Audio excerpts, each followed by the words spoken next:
There we go. You can hear me? Good. And mute.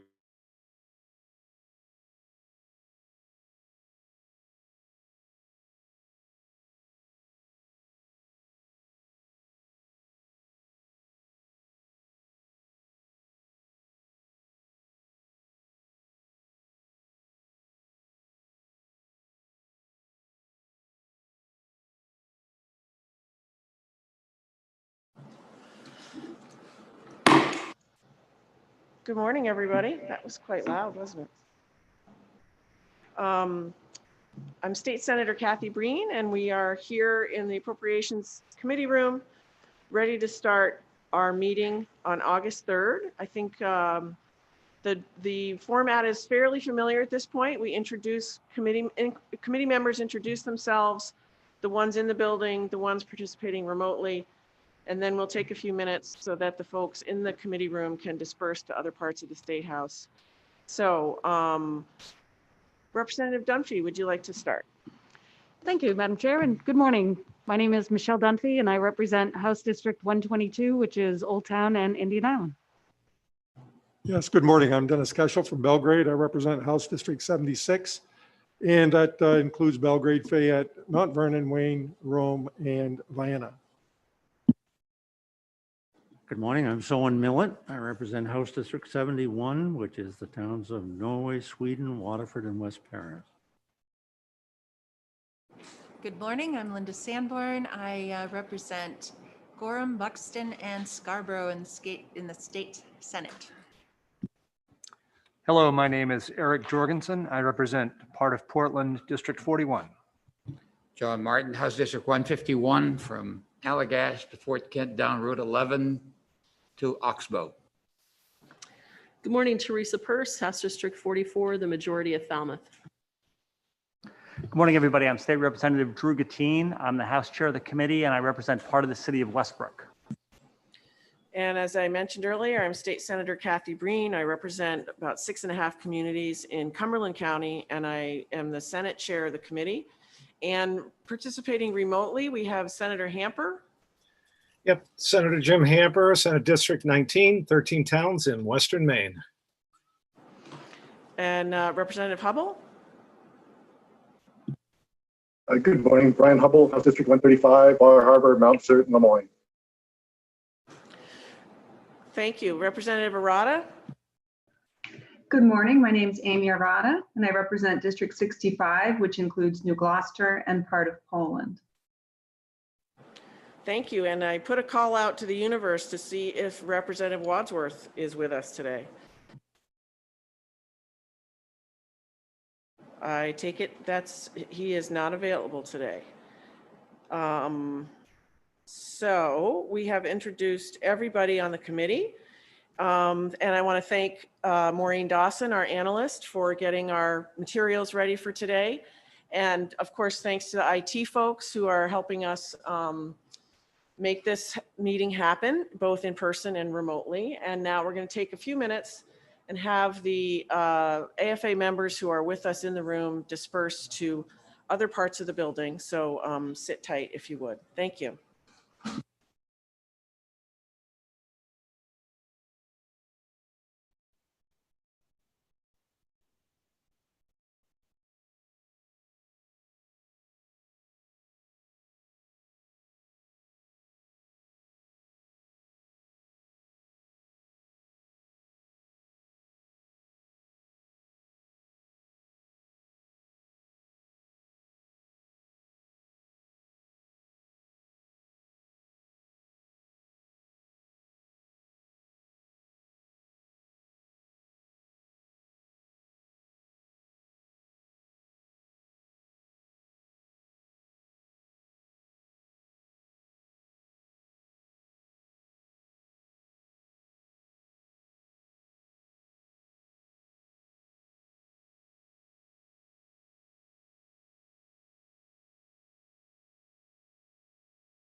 All right, everyone.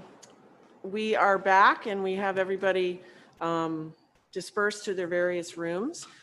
I want to talk a little bit about the agenda today. As most of us here know, we received, well, let me back up. In normal times, the Consensus Economic Forecasting Commission and the Revenue Forecasting Committee meet twice a year to make projections about what Maine's economy will look like in the future, and then more specifically, how that economy will translate into state revenues. And because of the COVID-19 pandemic, many businesses had to close down starting in March.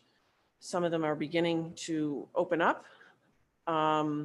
So the governor requested that these two bodies, some of which have some overlapping members, but that these two bodies get together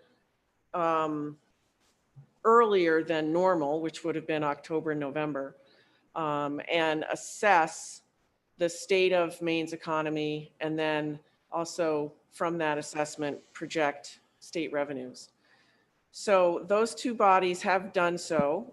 And last week on Wednesday, the 29th, they made their information, their analysis and their projections public through a meeting on Wednesday morning, the 29th of July. So as usual, the Appropriations Committee, who relies heavily on that information to do our work, is coming together today to hear some repetition of that information for committee members who were not able to watch the public meeting on Wednesday. Also, Wednesday's meetings were, information was largely preliminary, so some of the information has become more concrete. And it gives our committee also a chance to hear it again and to talk with the folks on both committees and dive in a little bit more into detail, and also to clarify anything that folks need clarified. So that's where we're going to start today, with the revenue forecast and general fund status.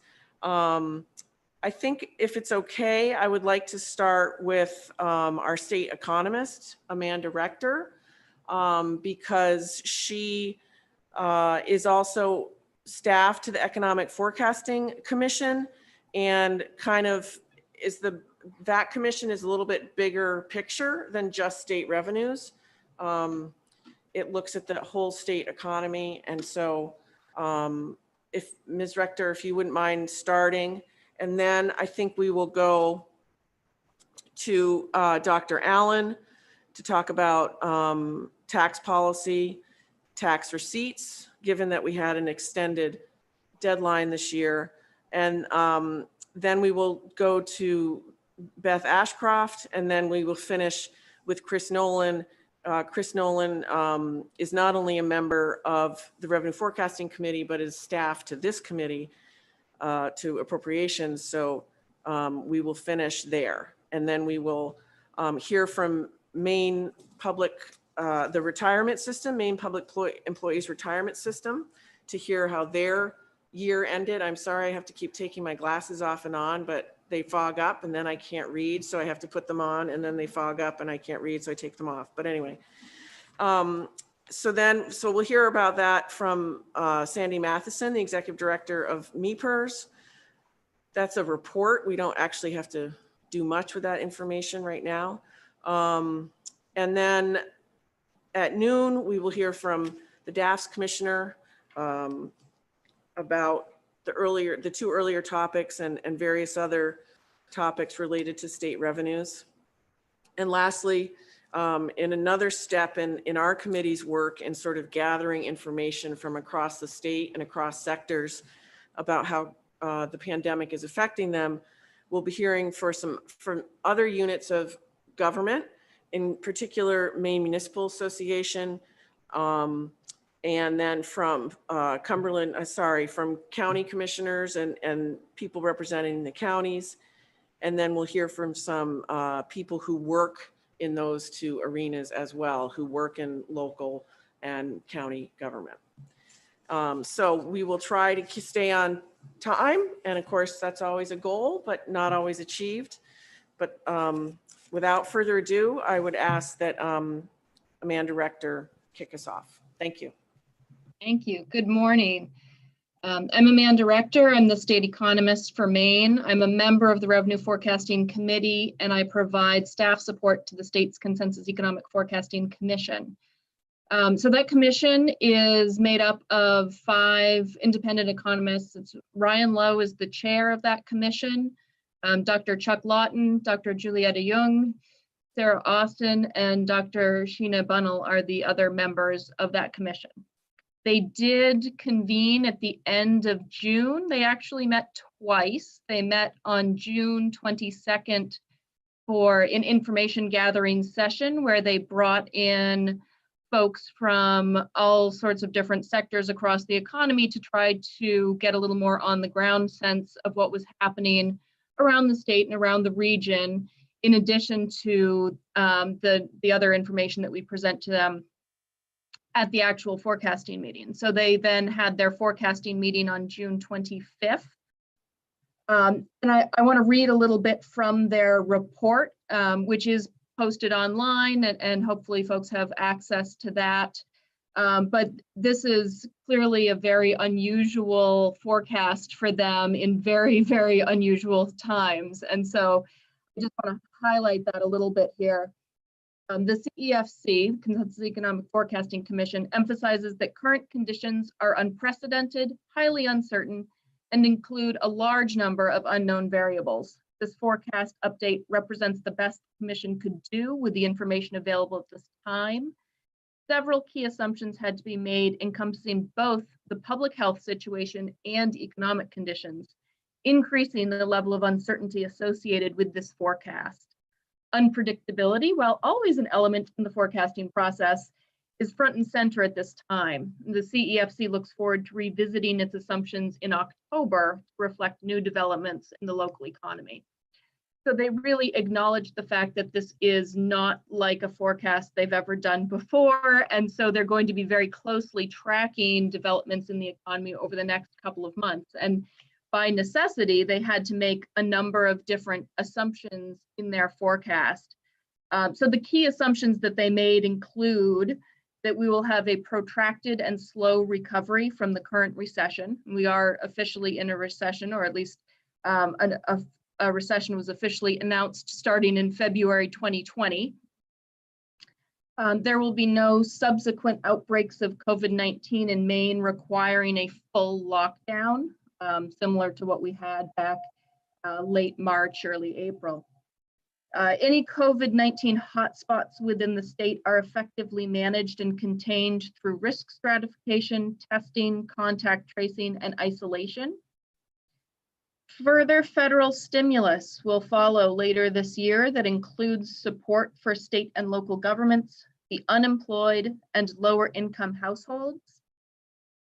Long-term structural changes will occur as certain firms need to adapt to new methods of operations due to public health conditions. And the widespread availability and distribution of a vaccine is uncertain at this point. And finally, the Commission was optimistic that there is an opportunity for Maine to see increased in-migration in the coming years as telework becomes part of the new normal and people look for less densely populated places to live. So these were the assumptions, sort of the key assumptions that the CEFC made for their economic forecast. These are the pieces in particular that they're going to be paying attention to over the next couple of months, because if those assumptions don't pan out the way they were expecting, that will impact their forecast when they come back in the fall, and they'll make changes appropriate to those changing assumptions at that time.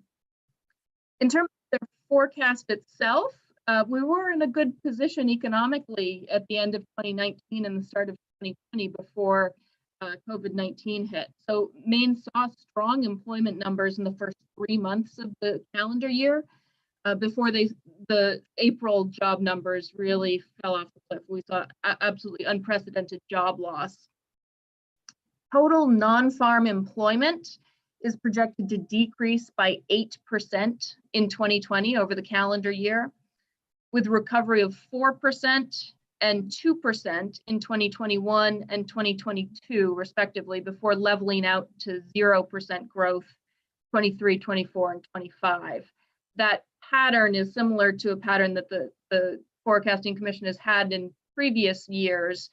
And a lot of that is due to the demographics that we have in this state. And so that sort of leveling off, while that projected plateau had been increasing, this forecast brings that level back down. So the forecast will decline from about 636,000 in 2019 to about 585,000 in 2020. And then it'll reach a peak of about 621,000. That's down from their previous forecasted peak of about 639,000. So that leveling off is occurring at a lower level than previously. They did make substantial revisions to all of the components of total personal income for 2020 and 2021. Much of the forecast for the remaining years was left untouched at this point. There simply was not enough solid information about what's going to happen with the recovery in the next couple of years to have any substantial understanding of what's going to happen 3, 4, 5 years down the line. And so those years were largely left untouched, and they hope there's a better sense in the fall of what those out years might look like so they can do further revisions to 2023, 24, and 25 when they next meet. In terms of wages and salaries, which is the largest component of personal income, that forecast was revised down to -5% in 2020. And 2021 was revised down to 2% from 3.7%. They revised 22 to 25 down a little bit to reflect 3% growth in each year. Much of the employment impact in the past few months has been to lower wage workers. Some support has come from the Paycheck Protection Program. And then this forecast assumes a return to sort of the, I guess, normal trend in the out years, but at a lower rate than there had been previously. Non-farm proprietors' income is forecast to fall by 3% in 2020. They left all of their years unchanged from their previous forecast, and funds from the Paycheck Protection Program are again reflected partially in that line.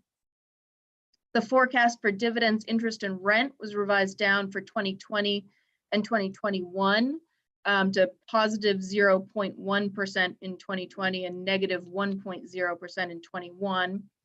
The forecast for the rest of the years were left unchanged. The rent component may put some downward pressure on this line, and the Commission recognized that the interest rate forecast from IHS Markit, one of the two forecasts that they look at, Moody's Analytics is the other one. The IHS Markit reflected an accommodative monetary stance and low long-term interest rates, which seemed more appropriate to them in the near term. Personal current transfer receipts, which is essentially money that gets transferred from a government to an individual, includes Social Security, Medicare, Medicaid, unemployment insurance, other income benefits.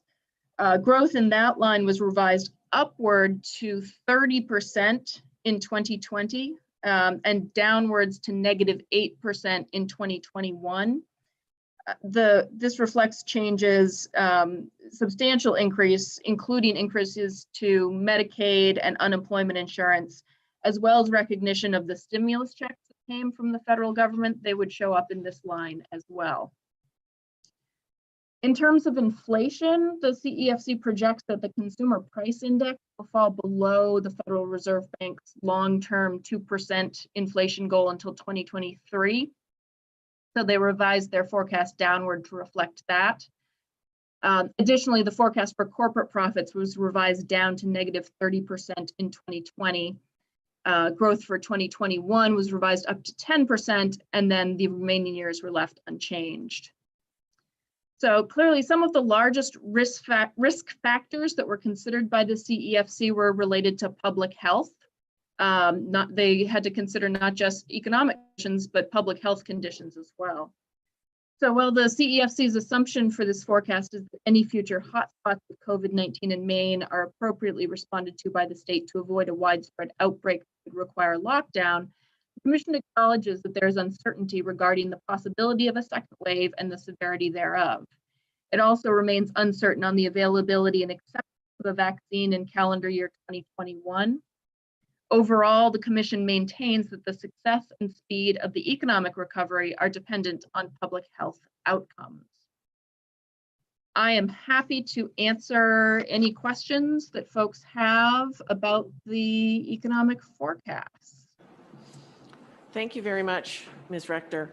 I just want to underline that what I heard you say at the very end there is that the overarching priority is to keep the virus at bay and to keep up our public health initiatives, to keep our numbers low and continue to let the economy open as slowly as necessary, but keep moving forward. Any questions for Ms. Rector? I see Representative Millett here in the room, Representative Gatine. Let's start with those two. Representative Millett. Thank you, Madam Chair. Amanda, could you put a finer point on the difference between personal income and wage and salary income in your table on in the report? I think I have a general idea of the difference, but it struck me that you see a very minor downturn in personal income, but a significant downturn in 20 for wage and salary income. Does that difference relate mostly to the transfer of payments issue that you just spoke to? Or basically, I think for my benefit and maybe others, if you could just put your economic interpreter to us in a very clear way, the difference between those two lines in the forecast. Thank you. Sure thing. So the wages and salaries component of total personal income is just like it sounds. It's essentially the money that you get from your wage and salary. And so as you might imagine, when unemployment goes up and people have seen cuts in wages and salaries, that line goes down. The offset to that has been the increase in those transfer receipts, which includes unemployment insurance, it includes Medicare, Medicaid, Social Security. And so that line saw a very, very large increase that helped to offset. So in the total personal income line, we just saw a slight downward reduction. So it went from the total personal income forecast went for 2020 from 4.1% in their previous forecast, 3.9% growth. And then in 2021, that goes down to negative 1.2%. So a decline in 21, as the expectation is that a lot of those stimulus funds that were passed are going to expire at the end of the year or sometime over the course of this year, not extend into next year. And so that will lose some of the offset, even though wage and salary income is expected to start to pick up again as the economy continues to recover. You see that loss of the offset of some of those programs that had been passed and were supporting the overall personal income this year.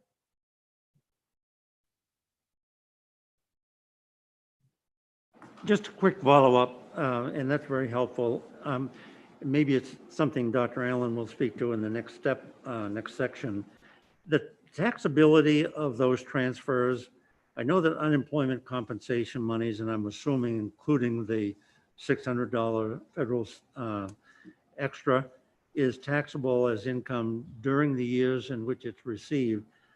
You mentioned Medicare and I think indirectly the stimulus checks and so on.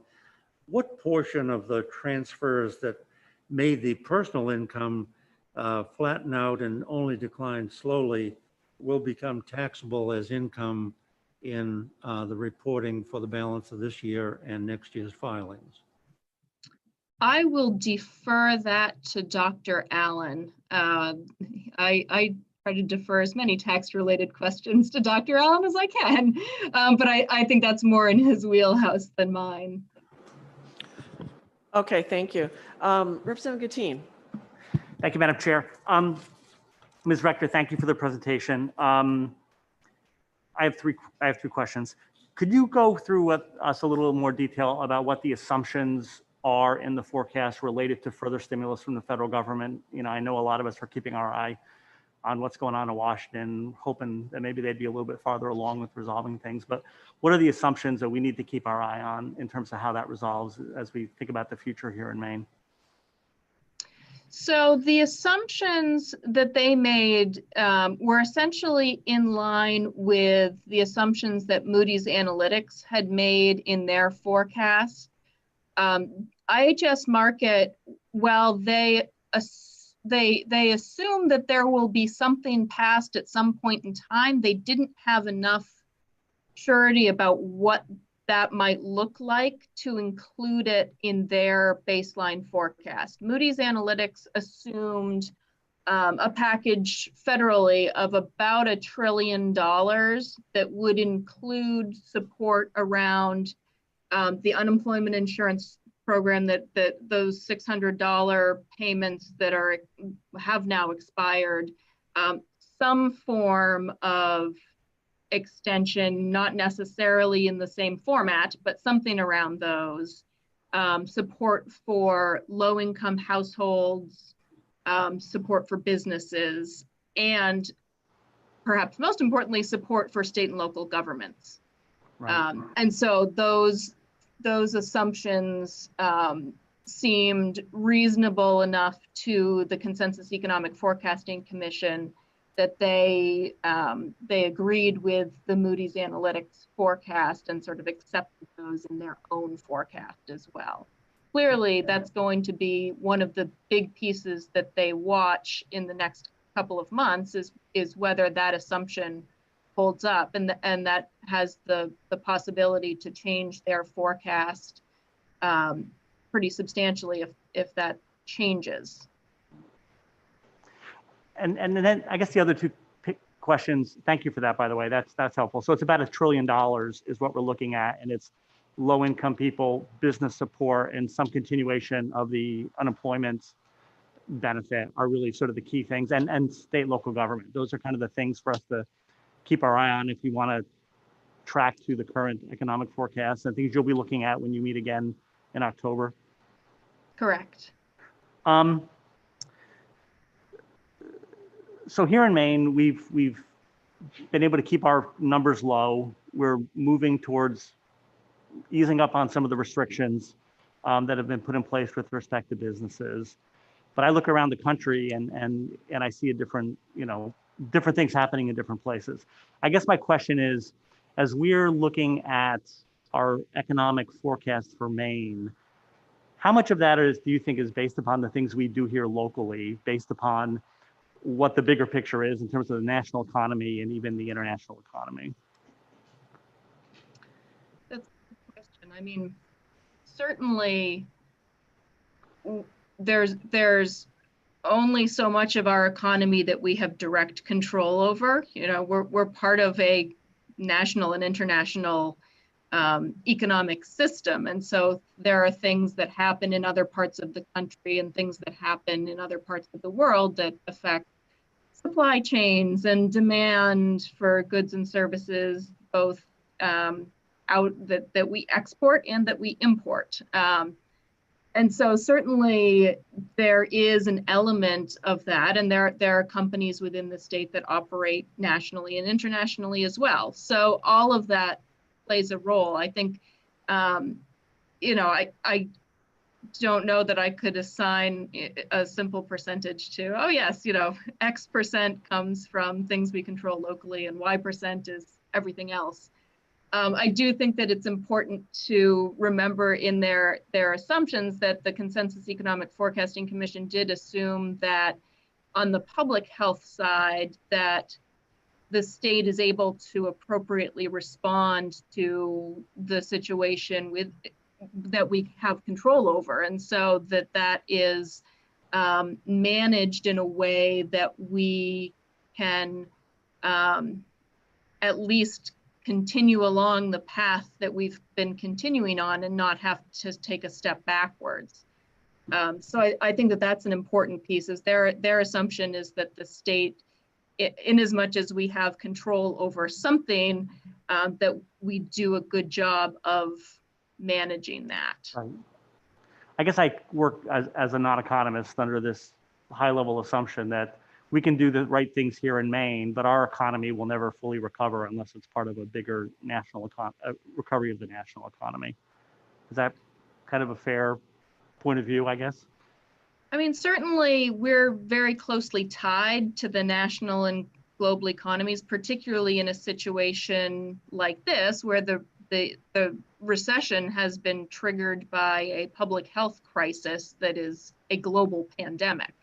And so that means that everybody is in a similar boat. You know, one of the things that we noted in our background materials that we presented to the commission was that we marked having the most different national economies in recession at the same time as ever before. And, you know, so it's not just the US in recession, and there are other countries that are able to sort of pull the global economy out of recession because they're doing better. It was widespread. And so that is going to be challenging. We really do need some other parts of the world and the US to be helping to drive the economic engines globally. Maine cannot do that on its own. I guess the final question, is, which again is sort of a big picture question, is, you know, in the 8 years that I've served here, it's almost been sort of dogmatic that one of the biggest economic challenges, or maybe the primary economic challenge that Maine faces, is a workforce shortage. You know, as unemployment, as we recovered from the last recession and we had a long period of economic growth and unemployment declined and then flattened out at a very low number. I mean, at this point, is there any reason to think that, you know, our long-term economic prospects, there's been a fundamental change, you know, that will just fundamentally change our economy at the end of the day based on this crisis? Well, I do think that we've all had a crash course in teleworking and remote working that has perhaps improved the odds of remote and rural places, because if you can get a connection in a rural place, now all of a sudden you're much more able to tie into the workforce and the economy, and a lot of people are thinking that sounds much more appealing than being in a very crowded city. And so I think that there's an opportunity there where we could see, and the commission noted this as well, that we could see some increased migration to the state from people who are now able to work remotely and able to be anywhere, and they would much rather be in Maine than in one of the large urban areas that has been much more challenged by recent events. So I think that there is some reason for optimism, at least on that front, that perhaps Maine does come out of this with a little bit stronger population growth and in-migration to the state than we had previously been anticipating. Thank you. Representative Hubble and then Representative Cashel. Thank you, Madam Chair, and thank you, Ms. Rector. You touched upon a little bit on the projections for inflation, and I totally appreciate the discussion about uncertainty. That's been consistent throughout here. But I wonder if you could go into a little more detail about how you see the prospects for the cost of capital, particularly in relation to previous. Well, I think the commission doesn't get down into a lot of detail around CPI. Essentially, what they do is they have been targeting the Federal Reserve Bank's long run target rate, which had been 2% up until recently. And now their expectation is that particularly labor costs have declined. And so that's really bringing down some of the inflation rate forecast is on the labor side. On the capital side, I think that there are challenges around supply chains that may put some upward pressure on some of that, but the commission really didn't get into that level of detail in their forecast. And I don't know that I have anything more to offer than what I just said now.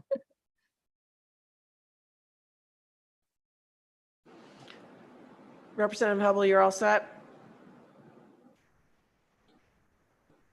I am taking it. Thank you. Representative Keschel. Thank you, Madam Chair. You indicated that there was the assumption of an additional $1 trillion of federal aid going out to the country. And I guess my question is that new money that is that assumption based on the fact that there'd be new or additional money coming into from the federal government, or is it include the a hope for flexibility in the use of the current funding from the CARES Act, or is it both? Good question. My understanding is that it is an expectation of new monies coming in, but it's hard. The two national entities, Moody's and IHS, give you only so much detail about what exactly is they're putting into their model around the assumptions. So it is possible that some of that is related to some of what they're assuming is flexibility in what's already been assigned to state and local governments. But I think the $1 trillion, the expectation there is that is all new, that does not include the previous packages. It is another completely new package. So if I may follow up, if in fact flexibility is given, that would be truly beneficial to the state of Maine? Oh, sure. Yeah. And I think that the thing to keep in mind about those assumptions around this federal package is that they're pretty vague. And so the timing of them, the exact makeup of what those pieces might be, and sort of the size of what all of those different components are, we just don't have that level of detail. It was very much an assumption that needed to be made in this forecast, and going to be very, very closely watched. I imagine that's going to be one of the pieces that the commission is going to spend a lot of time talking about at their next meeting, is looking at those assumptions, looking at this assumption in particular, and sort of figuring out, did it play out the way they were expecting? If it didn't, how does that need to change their forecast? And do we have more detail? Hopefully we will have more detail around what those individual components might look like. Well, I'd like to think that we would, but given the current political climate in Washington, it's a difficult thing to hang your hat on. Thank you. Any further questions? Representative Jorgensen. Thank you very much. And thank you, Ms. Rector, for this presentation. It's really been terrific. I was glad to see that you didn't factor anything in based on the vaccine. It looks like that has neither a positive nor a negative effect on your projections. And I'm wondering about, is there any sense of how that would be, if there is some kind of a vaccine that does show up at the end of the year, like some people are saying might happen, is that something that, what kind of a factor would that have on, what kind of a factor would that be on subsequent projections? Do you have any sense of that at all? So the two forecasts from Moody's and IHS, both of those seem to have an indication that there may be a vaccine available and starting to be adopted around the summer of 21, about mid-year next year, a year from now. And so some of that is sort of built into this. The CEFC didn't feel comfortable sort of making an assumption that, yes, there will be one and it will be adopted and will be good to go at that point. So clearly, if there is a vaccine that is widely distributed and widely accepted and used, then I would imagine that will increase some of these forecasts and boost some of the personal income and employment forecasts, because that will allow people to operate more normally without the same level of the social distancing that is weighing down on some of these lines.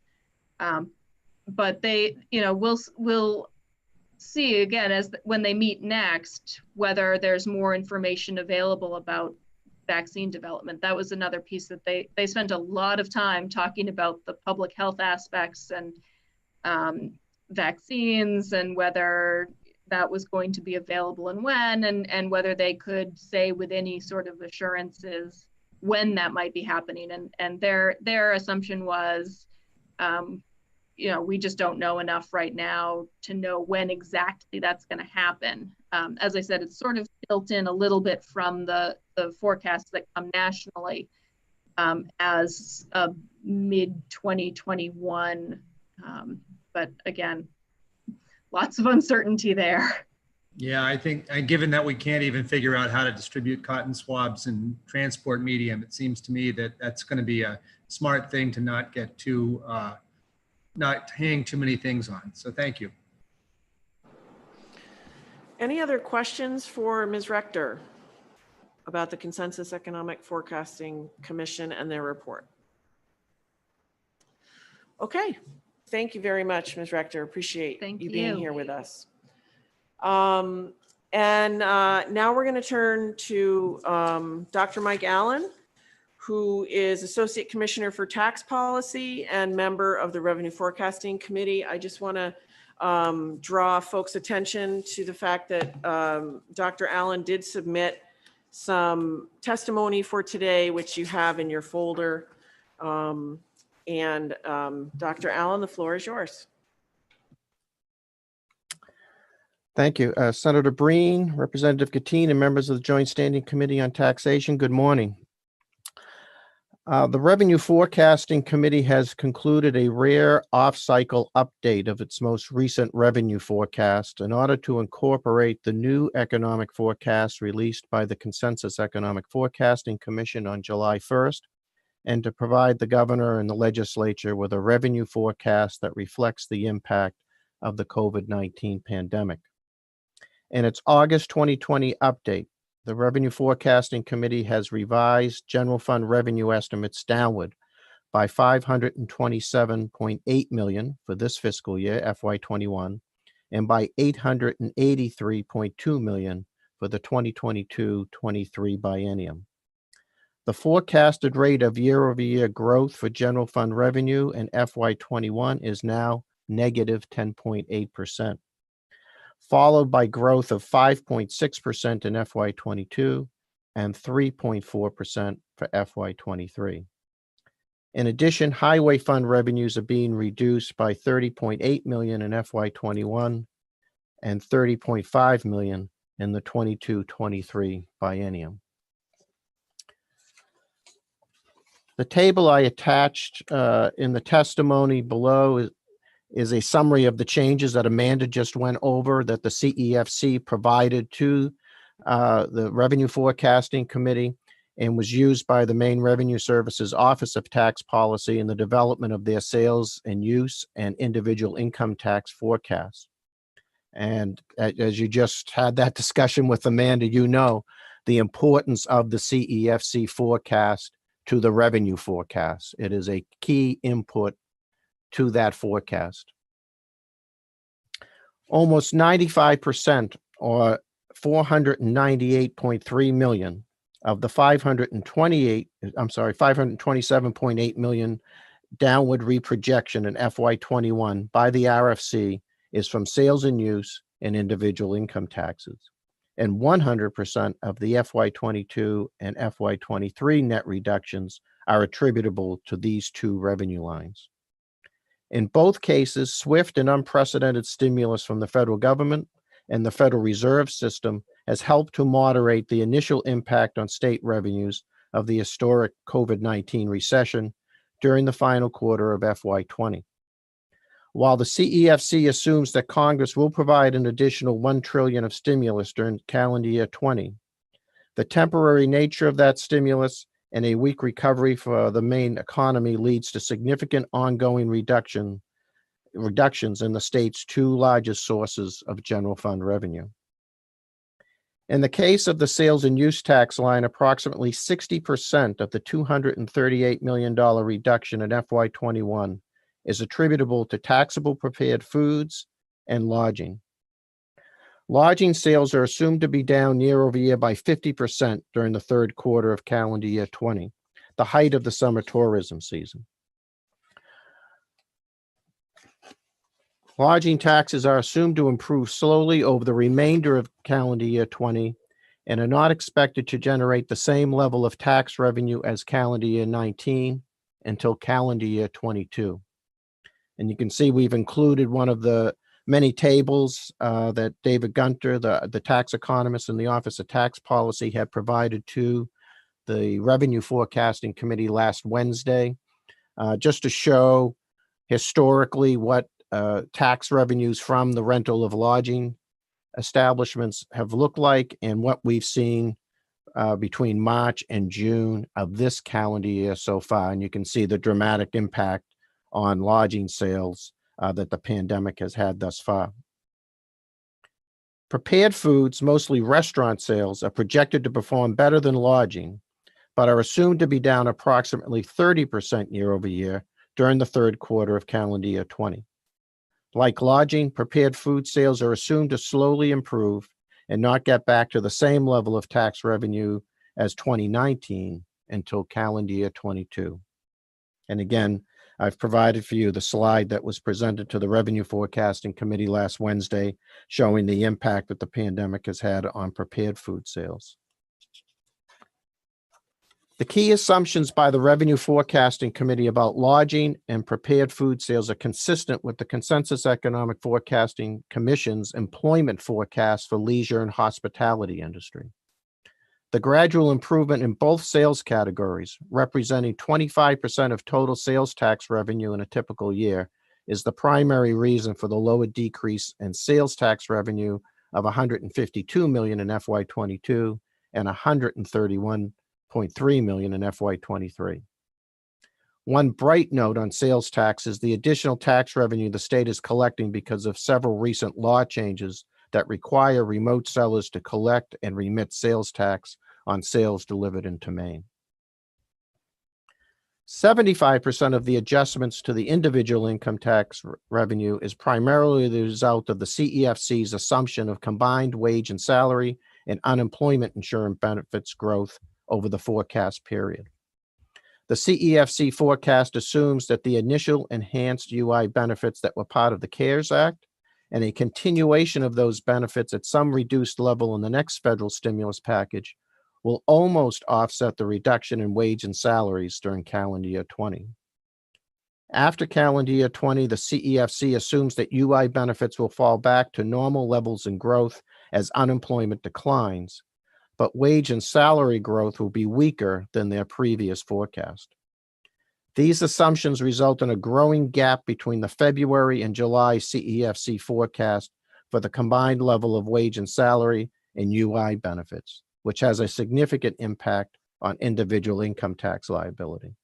And again, I've included the key graph that we presented to the Revenue Forecasting Committee last Wednesday, and it shows how The combined forecasts of 1040 wages and unemployment insurance differ between the February forecast that the Consensus Economic Forecasting Commission provided us and their July forecast. And you can see in calendar year 2020, the gap between those two taxable sources of income is relatively small in 2020, but then you can see going forward how that gap widens over time. And that is certainly impacting our forecast of individual income tax receipts. Other key factors impacting the individual income tax forecast are the reversal of the FY20 accruals for final and estimated payments in fiscal year 21, a larger decrease in capital gains realizations than the March forecast, and a reduction in IRA income in tax year 2020 due to federal tax law changes. The COVID-19 pandemic has had an impact on our society not seen for 100 years and an unprecedented impact on the global, US, and Maine economies. Public health officials are grappling with the spread of the virus and are gaining an understanding of this deadly disease daily. Simultaneously, economists are trying to understand the ramifications of an almost complete shutdown of the world economy and a subsequent phased reopening. Simply, there's no playbook for forecasting a modern economy during a worldwide pandemic. The recent economic forecasts and this revenue forecast represent the two forecasting committees' best attempts at forecasting Maine's economy and state revenues over the current and next 3 calendar years. Both committees will meet jointly for our annual retreat in mid to late September to review both forecasts, discuss incoming economic and revenue data, and will no doubt share ideas on how the next forecasting exercise can be improved. On the heels of the retreat will be the November 1st report of the CEFC and the December 1st report of the RFC. Given the numerous uncertainties expressed by both committees, there's a high probability that significant changes, positive or negative, may take place in the next forecasting exercise. Me and my colleagues would be more than happy to answer any questions you may have at this time. Thank you so much, Dr. Allen. Really appreciate understanding what we know and what we don't know, and what's knowable and what's not knowable. Any questions for Dr. Allen?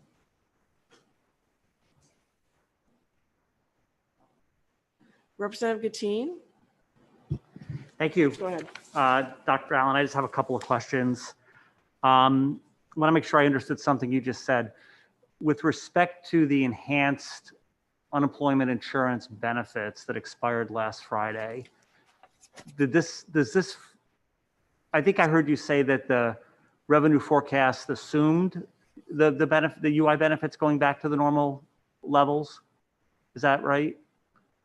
We obviously use the Consensus Economic Forecasting Commission's forecast of unemployment benefits.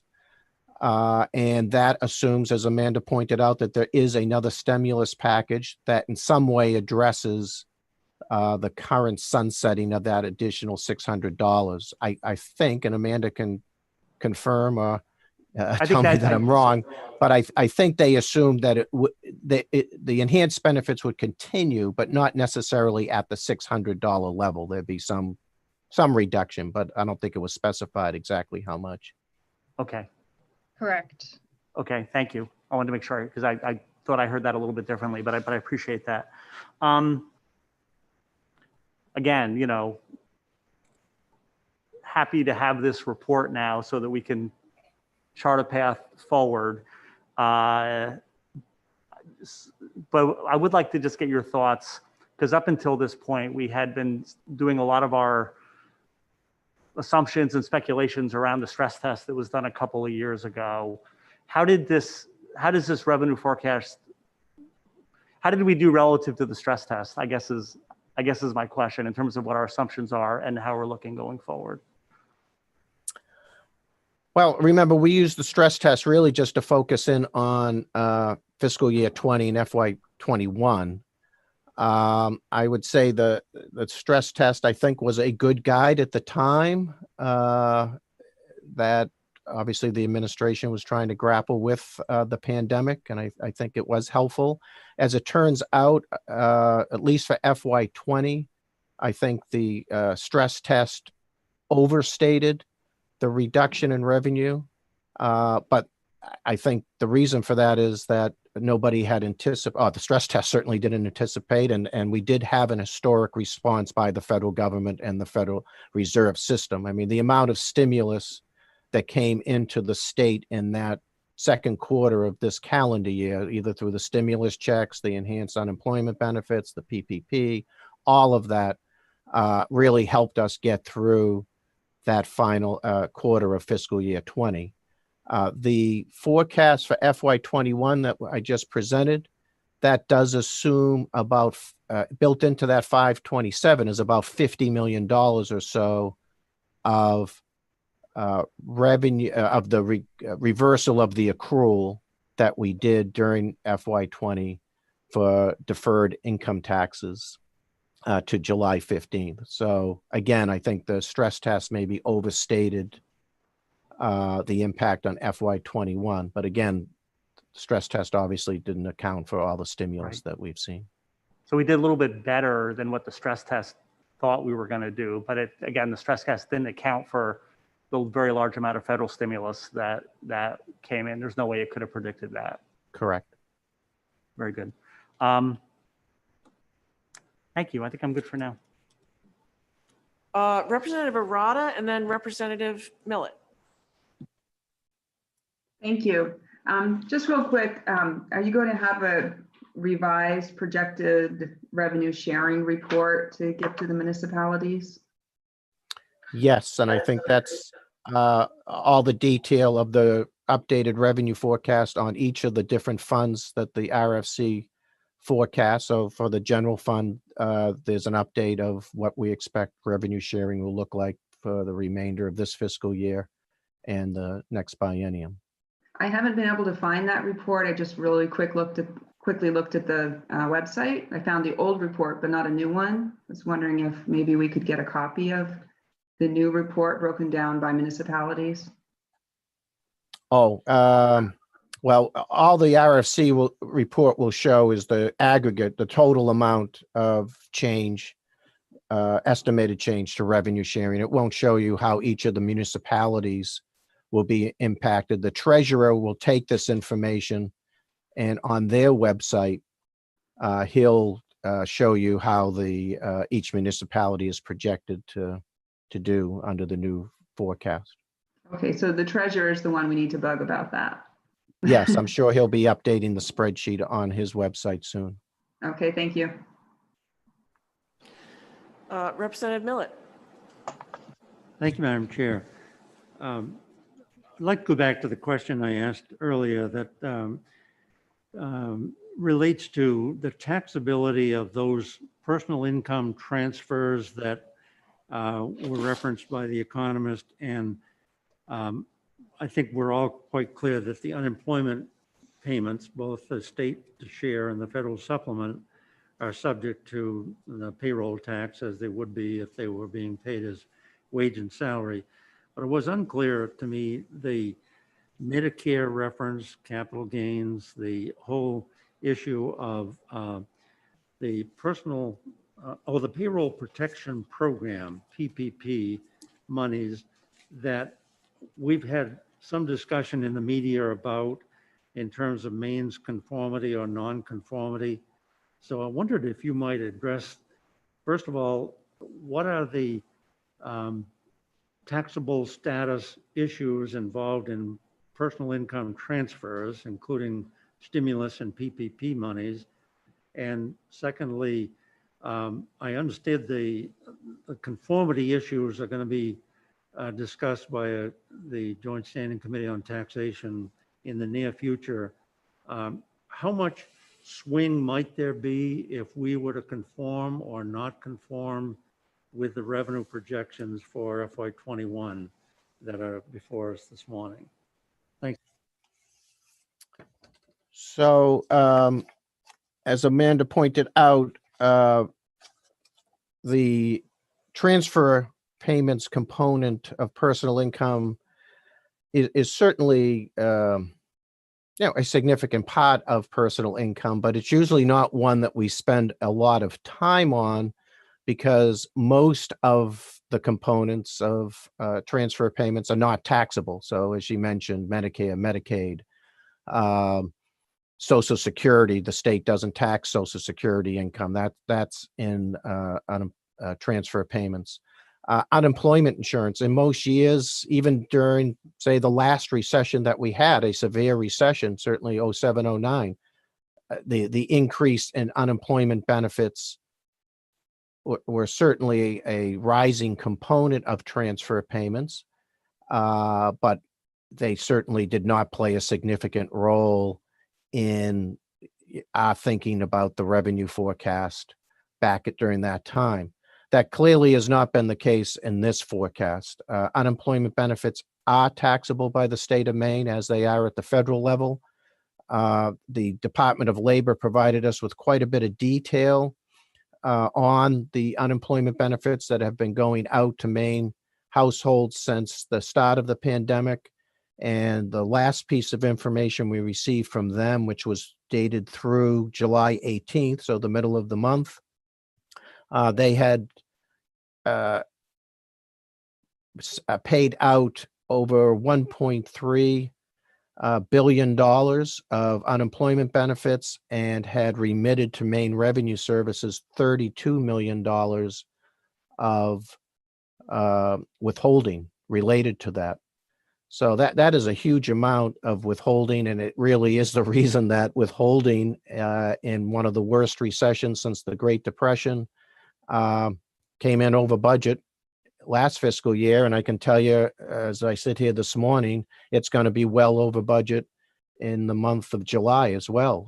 Those $600 payments have really helped us out. Capital gains are not a component of personal income at all. They're not considered to be a current income received by households. So that is all, those assumptions all are determined by the Revenue Forecasting Committee and not the responsibility of the CEFC. What I can tell you, that's always a key component of our forecast because capital gains are so volatile and discretionary to taxpayers when they sell assets and receive capital gains income. And I can just tell you that in the 01 recession and the 07 through 09 recession, in both those recessions, we lost over $100 million a year in capital gains tax revenue because of the stock market correction that occurred during those two periods. One would have thought we would have been in the same place with this recession, but remarkably, when you look at where the S&P 500 is through this calendar year, it's actually flat and maybe even up a little bit since the start of the year. So we did assume a roughly 13% decline in capital gains realizations this year, with still 5 months to go in the fiscal year. That may be an area that, if things continue to go well, we may have to revisit and maybe claw back a little bit on that decline. I mean, if the economy were to slip back into, a decline and the stock market followed that, it could be an area where we're adding more to the revenue shortfall because now the stock market and other asset sales are worse than we had anticipated last week. So that's certainly a key open issue at this point. If I might, Madam Chair, just one quick follow-up. Could you clear up the payroll protection program and conformity in terms of the net effect on those employers who have received the money as a forgivable loan when they file their income taxes next year, and what maybe are the options available to the Taxation Committee and the legislature for conformity decisions sooner rather than later?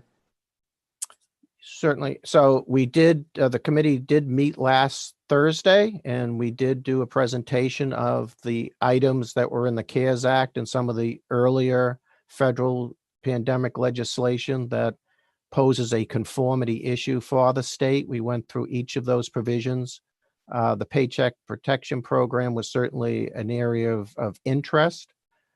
The bulk of the PPP is affecting the 2020 tax year. So at this point, taxpayers aren't, in a sense, being affected by that at the state level.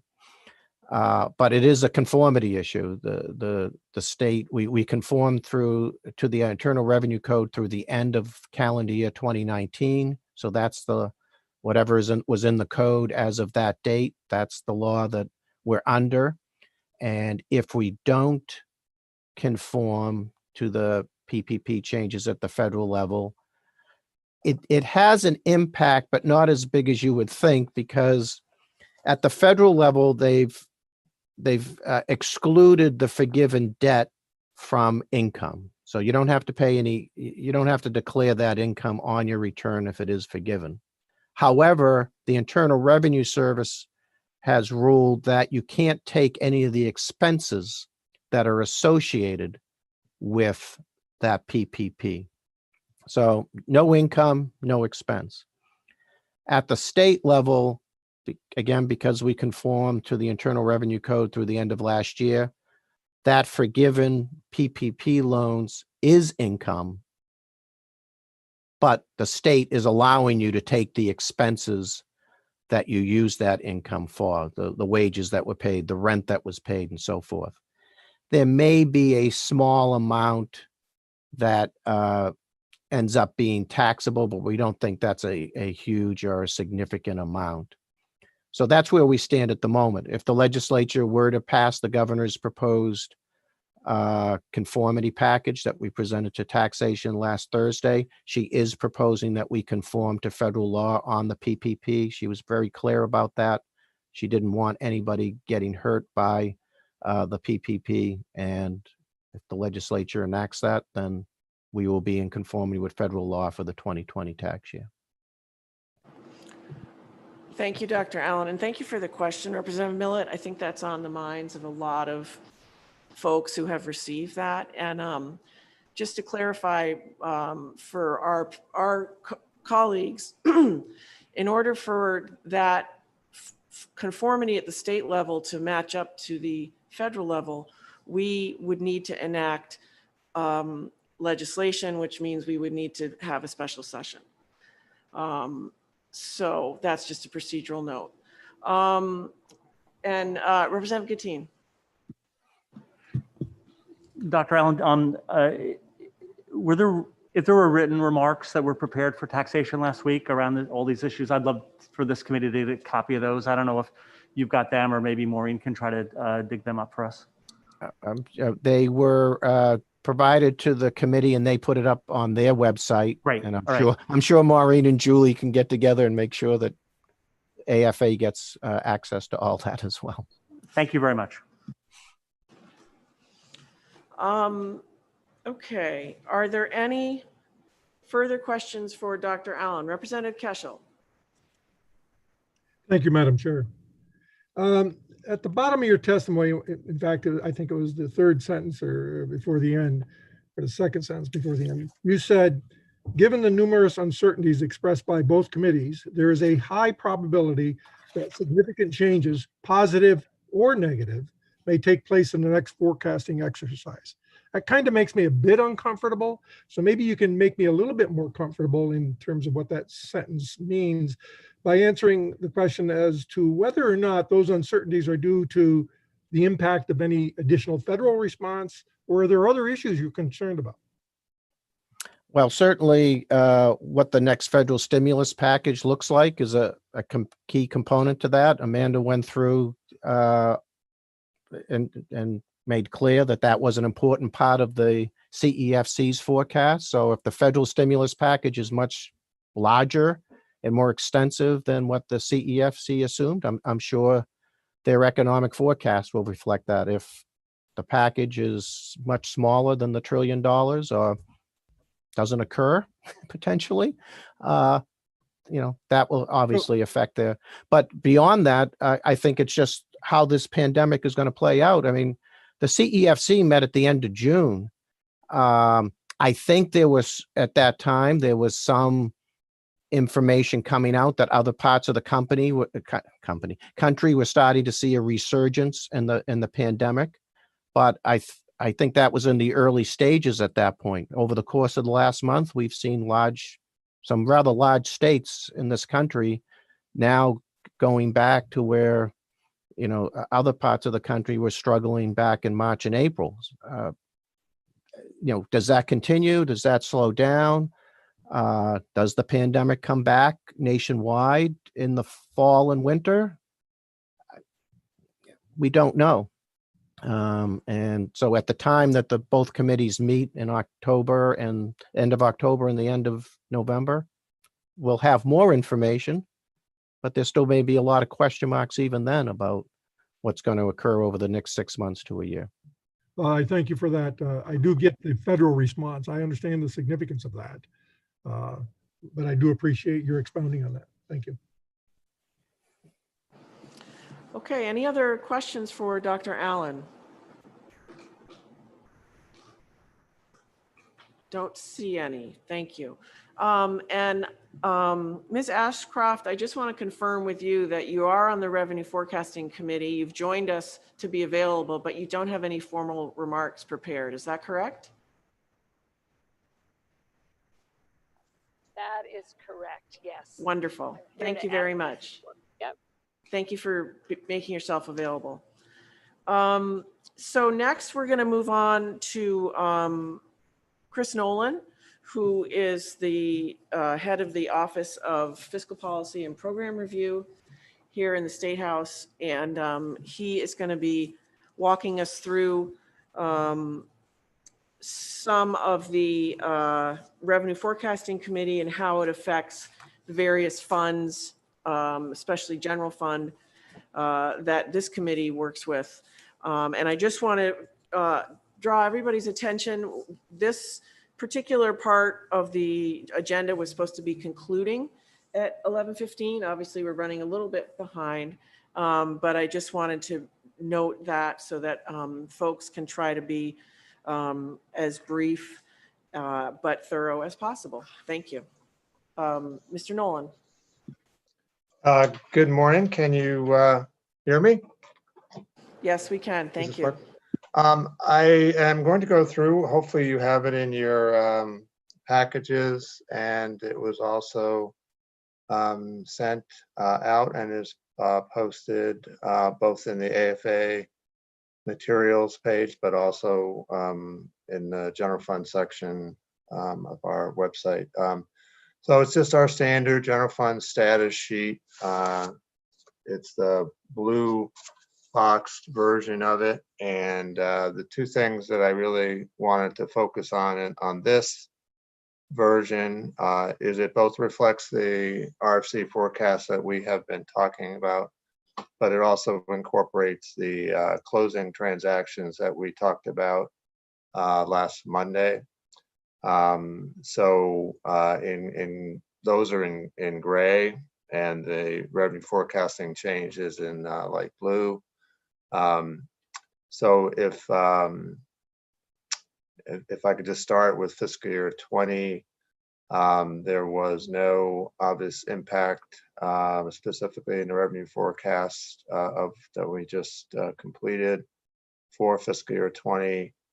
The first gray row that you see is at the end of the revenue lines, and that is the $28.8 million negative variance for fiscal year 20 in closing of the books. And then moving to the adjustments, transfers to balance, there are 3 lines there, and nothing has changed from what I went over with you last Monday, I believe it was. So the offsets to that negative revenue variance are additional balances, unspent funds, lapsed encumbrances, other accounting adjustments that were all positive. The lapsed balances, or 13.4 million positive to the general fund. And these are programs that did not spend their general fund appropriation and that are not carrying accounts. So those unobligated balances lapse back to the general fund. And then there are lapse encumbrances from prior years, balances that were obligated and encumbered but not spent from prior years, lapse back to the general fund. And then there are other accounting adjustments. And then the one negative is, even though there were no other end of year transfers, fixed dollar transfers, or the 80-20 cascade 80 to the stabilization fund. So it was a negative revenue variance. So there was no a net with the positives. There was a net closing. So there was no distribution through the cascade. But there is a statutory requirement to transfer 2.5 million to the operating capital fund, which that would be a negative to the general fund. So adding up those two negatives and two positives, the impact reduced the balance in 20 from 192.6 that you had seen previously at the close of the second regular session, down by 8.5, which is the negative impact of those four lines in gray, to have a closing general fund status budgeted balance of 184.144. That amount is then available for 21. And in 21, the only change here from the previous, and it's obviously a large change, is under the revenue section at the top, the blue line for August 20 revenue forecast, the minus 527,809,542 negative revenue variance that for fiscal year 21 in the revenue forecast. So at the result of the closing transactions, we were estimating a 21 balance of 105.5. So this additional, so that was available in 21 and to offset partially against the 527.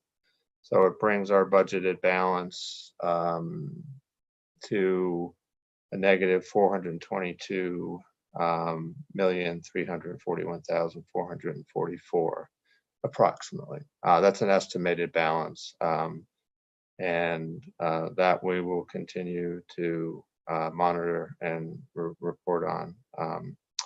So that's where we are. That's approximately, if you look at total appropriation of 4.152 billion, that's approximately 10% of our total appropriation, which is a negative balance. The negative revenue forecast was more like 13%, so that additional 105 brought that down a bit to the 10% range. So, but obviously can't say that that is necessarily a great thing, but it's still better than being at something higher than 500 million. So that's generally in a nutshell for general fund. If you have any questions or if there are any comments or from my colleagues. Thank you, Mr. Nolan. Appreciate that. Before other questions, I just want to clarify something in my own mind. In the fund balance summary sheet, you have our ending balance at a negative 422 million and more. I just want to be sure this does not take into account any reserve funds that we have. Is that correct? Neither the budget stabilization fund, which is known as the rainy day fund, or any other reserve funds that would offset that loss. Is that right?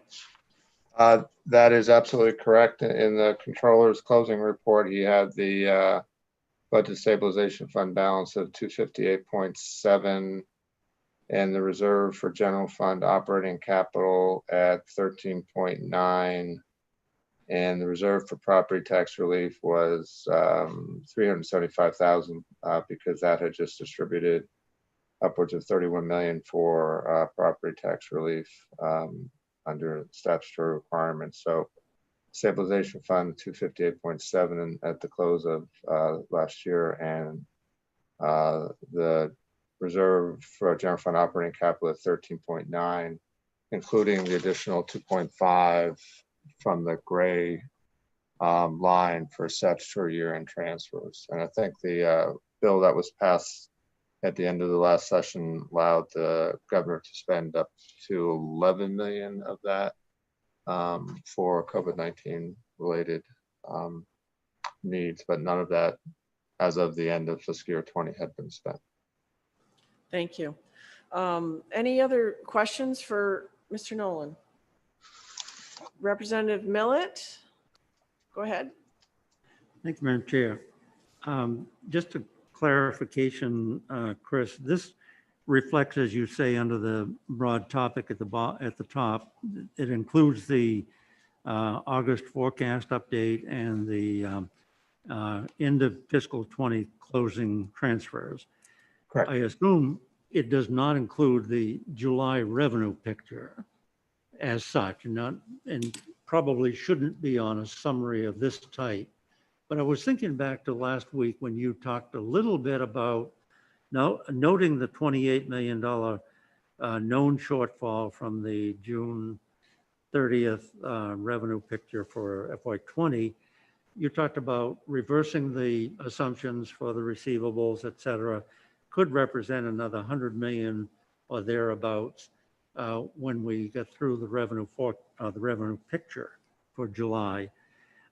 That's still floating out there. Is that correct?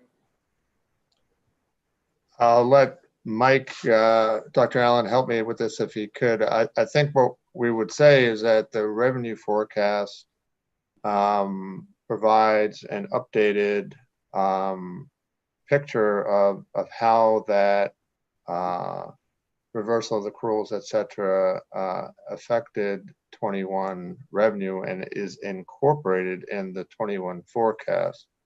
Now that is not over. I mean, I think there's still activity going on but I think most of it has been captured in the revenue forecasts, and then we would move to the monthly reports. And then if there's a need to incorporate any other adjustments in the December forecast, we would do it at that time. But if I've said anything incorrect, that Dr. Allen can, that's okay.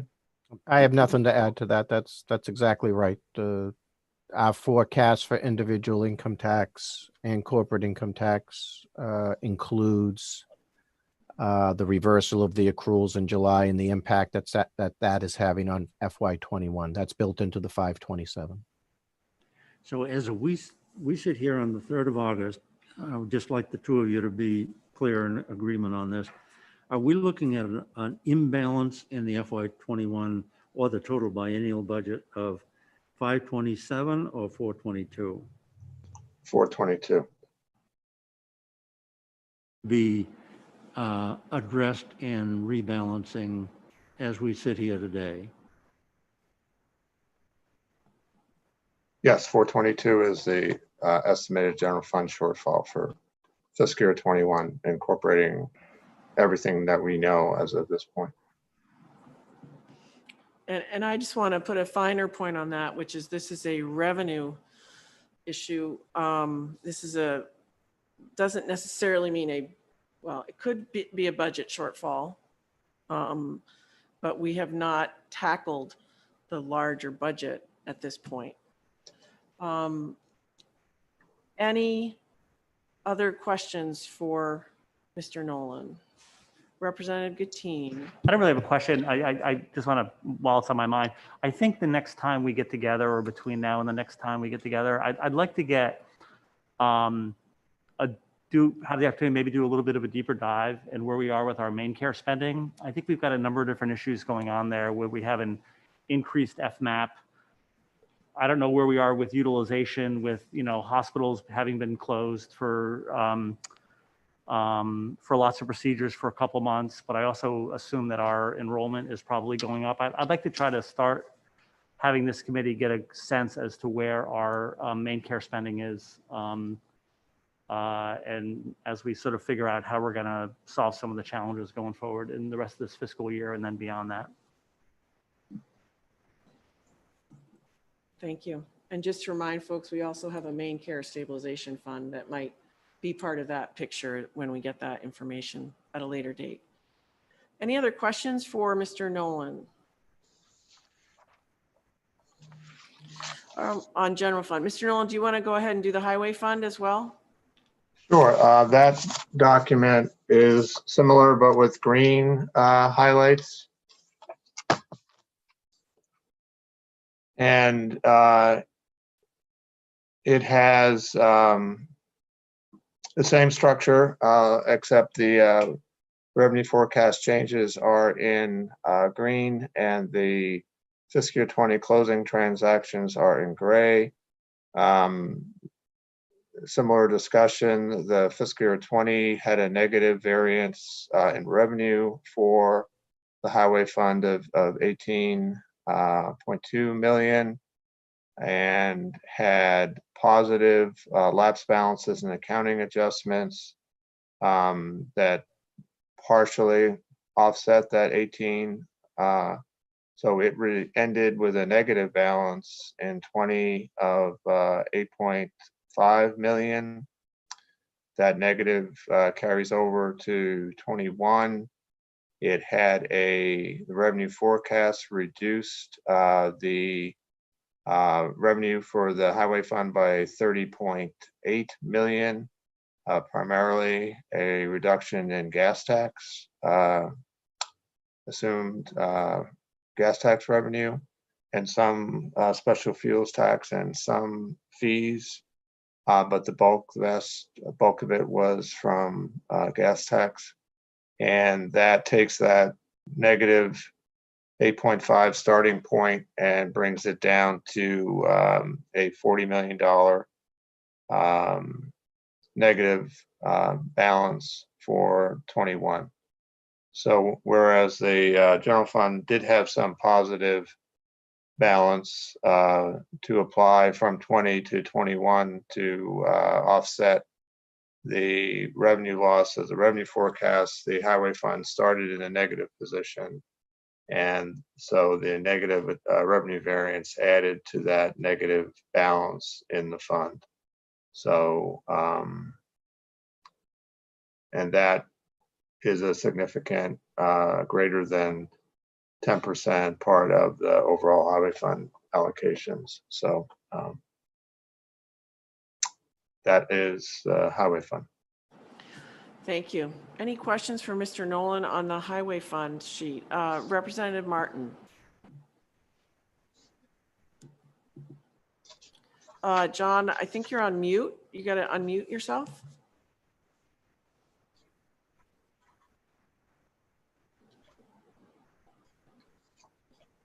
Maybe I need to unmute you. One moment.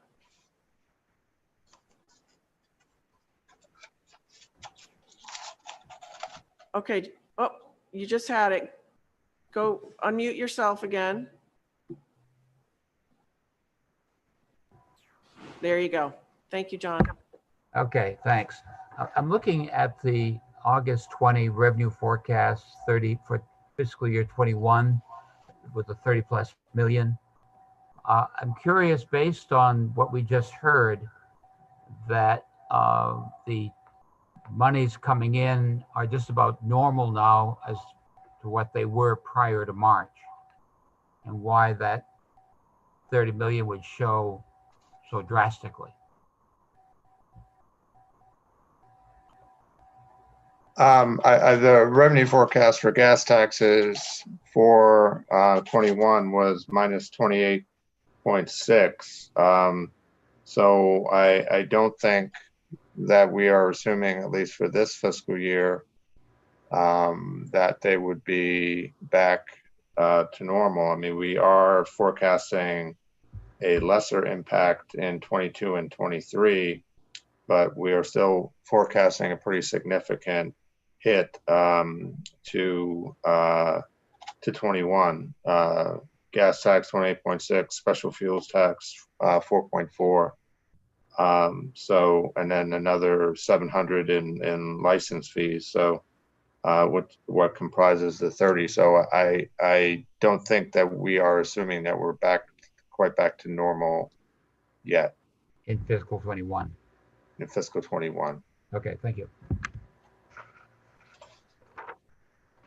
Any other questions for Mr. Nolan on the highway fund? Okay, I'm not seeing any. Thank you very much, Mr. Nolan. We would normally have a Fund for Healthy Maine one for you, but we're working on finalizing that. They had a positive adjustment in the revenue forecast. And we'll incorporate that and get that out to you, the impact of that, the revenue forecast on the Fund for Healthy Maine as well the next couple of days. Great, thank you. You're welcome. So this concludes the first part of our agenda for today.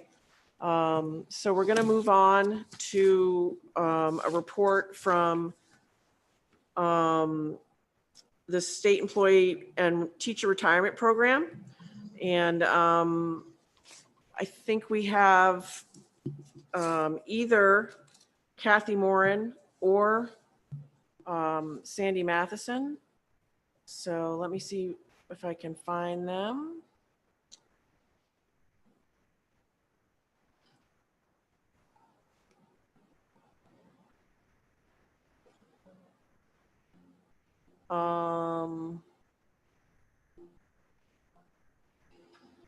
Ms. Morin, could you please turn on your camera so we can see you?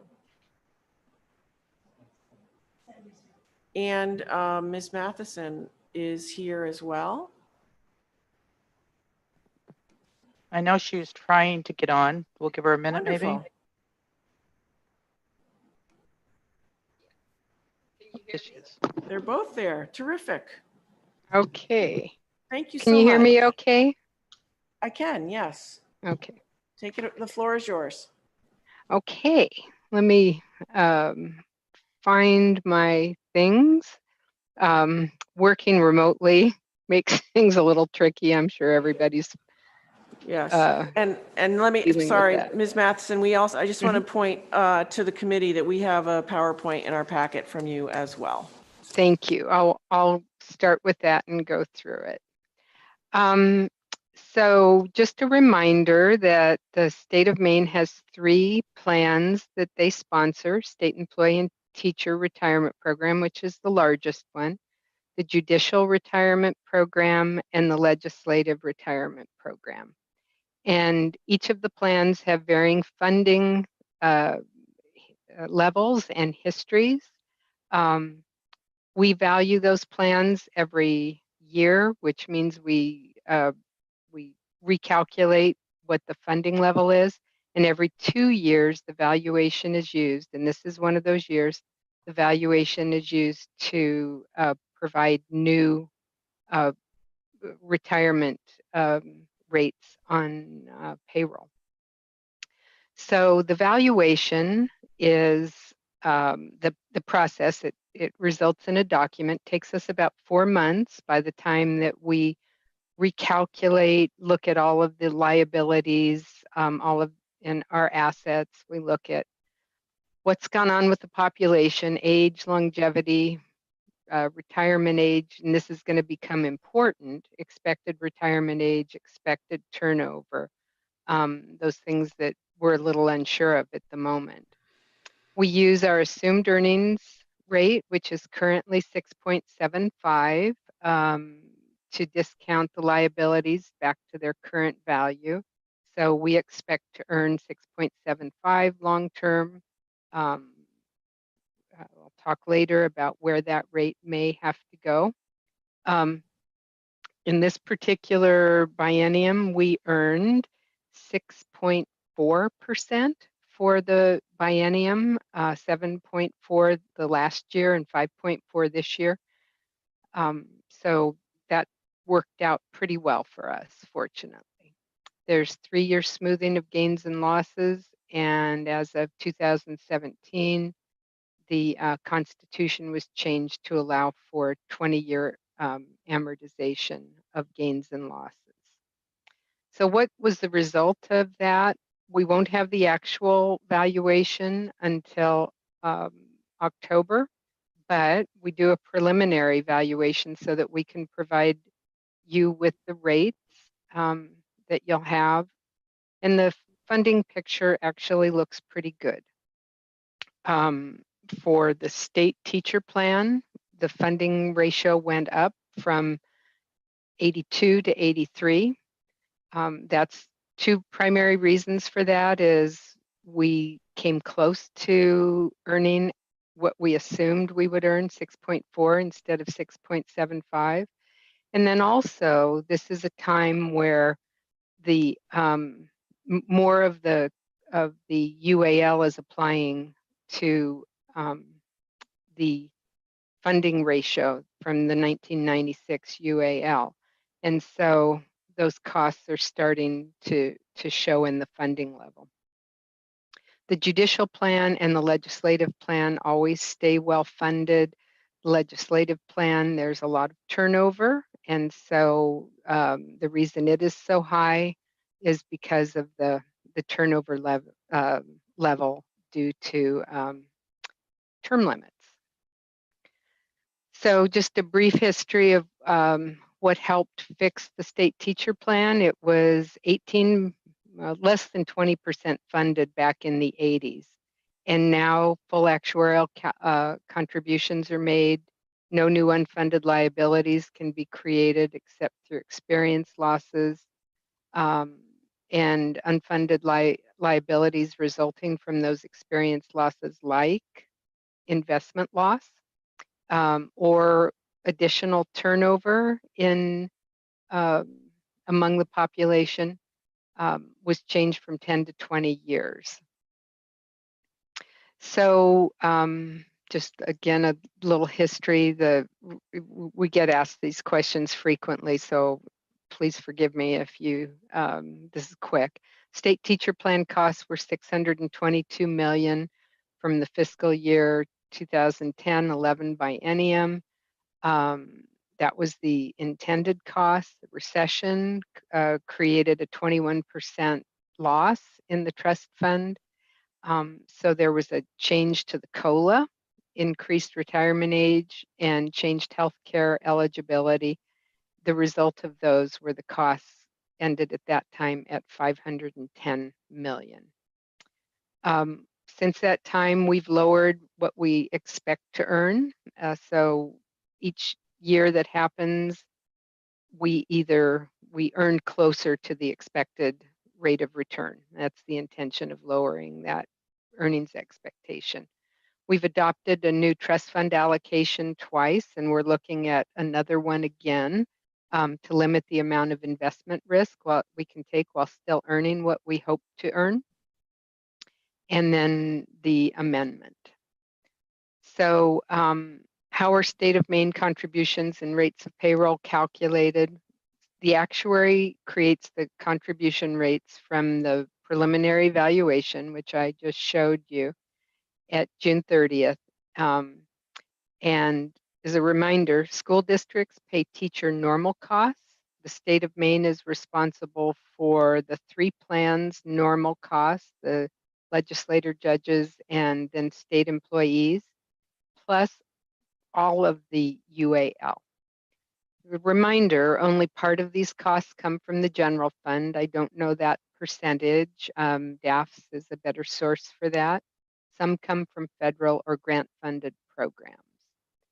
So the total costs for this year, for the next biennium, fiscal year 22-23, less teacher normal costs are $751 million. $861 million total costs, less $110 million teacher normal costs, which are paid by school districts. This one, hope you can see this. This gives you a little bit of a rundown of what are the normal costs in each of the plans. what's the dollar cost, what's the UAL for fiscal year 22 and 23. And in total, we're missing a couple small plans in there that are pay as you go. Doesn't include closed plans. And so that's the total for both years, which is a total of 861 million for both years. Something that we won't have until October, but just to show you, we do a 15-year, our actuary does a 15-year amortization schedule that shows you what your rates will be for the next 15 years if nothing changes. For example, if we always make 6.75%, if the number of people that we expect to retire when we expect them to retire and all of that, if everything stays the same, this would be the cost for the next 2 years or the next 15 years. We did a little bit of projections. We came in close to our projections. We were tracking that for all spring. Fortunately, the markets ended up a little bit lower than they were in early June, but way better than they were back in May. And the rates came in $20 million over what we were and what they were projected to come in. So for the most part, the costs have stayed well within the norm, and the pension costs stayed very stable for the next biennium. Hang on. So this is a question we get asked, and I thought it would be important also to bring up here today. Will the retirement of the 96 UAL in 2028 make the plan fully funded and safe? And the answer is no. Until we further reduce that earnings assumption, the only thing that can really provide that kind of stability is for us to reduce the earnings assumption, say like from 6.75 down to 6, or some 6.25, something in there, and also reduce the risk that's in the portfolio. But as long as there's risk in the portfolio, any kind of volatility is going to impact the funding. So while we may pay off, or we will pay off the 96 UAL, every year we can create another new UAL. So if you had a recessionary event without taking further precautions of lowering that earnings assumption, you may have a 1 year or 2 year or whatever where you're not paying those, but you can find yourself back into the same UAL situation overnight. So the goal would be to prevent that, reduce the earnings assumption, and try and keep the rates as stable as possible. Reducing the earnings assumption means that you pay more each year, but you pay it in a stable way, not in a volatile way. So it doesn't disrupt your budget. It doesn't have a horrible impact on the budget. As I always say, it's pay now or pay later. But when you pay later, you pay in a very unpredictable manner, which can create havoc for your budget. Sorry. Okay, one of the issues that's being contemplated locally and nationally, an unknown, is in particular, what will teachers do when the schools reopen? Will they retire? Will some choose, will state employees, will anybody choose not to come back into a working environment for their health? So now, to date, we have not experienced additional teacher retirements. Our teacher retirements have even been a little bit lower, but in the normal range for any other year. But should that come, here's the picture that you're looking at. There's 2015 teachers as of right now, probably a little more or less, as of last week anyway. that are normal retirement age and can retire whenever they want to. There's another 2,600 that could retire early. They have enough years to retire. For most of them, you see the 2,562, for most of those, then they have an actuarial reduction for every year that they retire early. So for example, if you're 62 or 58 and you've got your 25 years and you want to retire, you would take 4 times 24. So we'd calculate your benefit and you would then get 76% of that. You'd have a 6% per year reduction. Does that make sense to everyone? And what that does is it evens out. It means there's no subsidy for early retirement, that everyone is paying their own way. So, technically in the end, at the end of anyone's life, they will have received the same amount of money by retiring early and just having a lower benefit for more years, for however many more years that they retire early. So this is the picture you're looking at. We have received no indication of additional retirements yet by anyone, but that's the picture that you're looking at. We did one additional calculation with our actuaries. And so for every, what happens when you have additional unexpected retirements, it will change the balance of our calculations because we look at all of the numbers and behaviors and we calculate our costs based on what are the anticipated behaviors.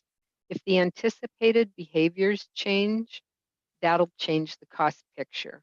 So for every, and this is just estimates, for every 500 teachers that would retire, you would have an additional 1.4 million a year in costs because it would have just put our balance of when people retire and how much will be owed in total for the plan. So it's not a huge amount that would impact the plan, but that would be the impact over the 20-year amortization.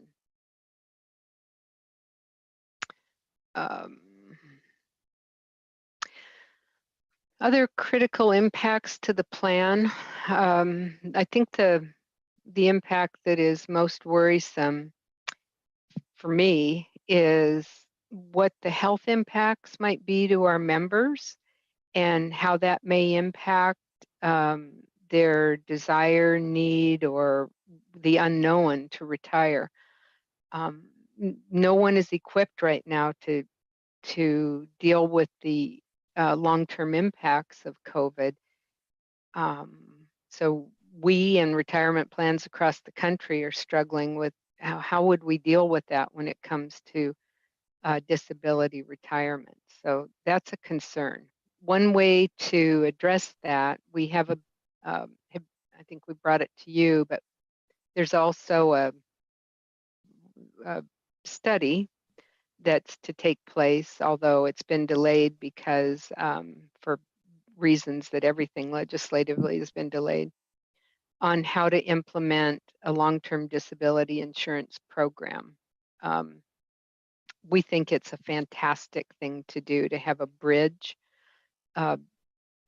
program to get to disability retirement that would protect employees. And I think now with COVID, it's more important than ever. It's something that we can build into our costs. It is an additional cost. It's I'm trying to think if it's a tenth of a percent or whatever that it would add to our costs. But I worry about the employees who may be facing health effects, and we're not equipped. We're not authorized. It's just a very concerning unknown for me in that program.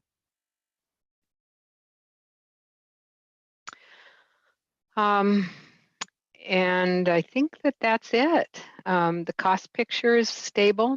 We're hoping, we look at volatility for the next year or two. Your costs, of course, for this year are already set. These costs are for beginning in fiscal year 22, when the revenue picture may be entirely different. So any questions that you have, I'm happy to answer. Thank you very much, Ms. Matheson.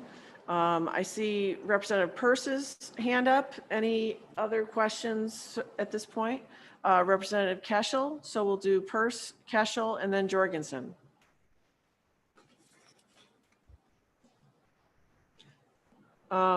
Representative Peirce, your audio is not coming Hear me now? through. Now it is. Try again. Can you hear me? Yes, thank you. Sorry. Thank you so much for the presentation. I'll admit that this is an area I'm very unfamiliar with, so my question may be, I hope it's a good question. I think it is. So on page 12 of your presentation, when you talk about the retirement of the 96 UAL, will that make the plan fully funded and safe? And you said no, because of the presence of volatility in the market. But I feel like on page 11, where you show the projected appropriations and some of the fluctuation in the market, is that what that graph is telling me? It feels like we do a pretty good job of projecting. Am I misreading that? No, you're not, and it's a good question.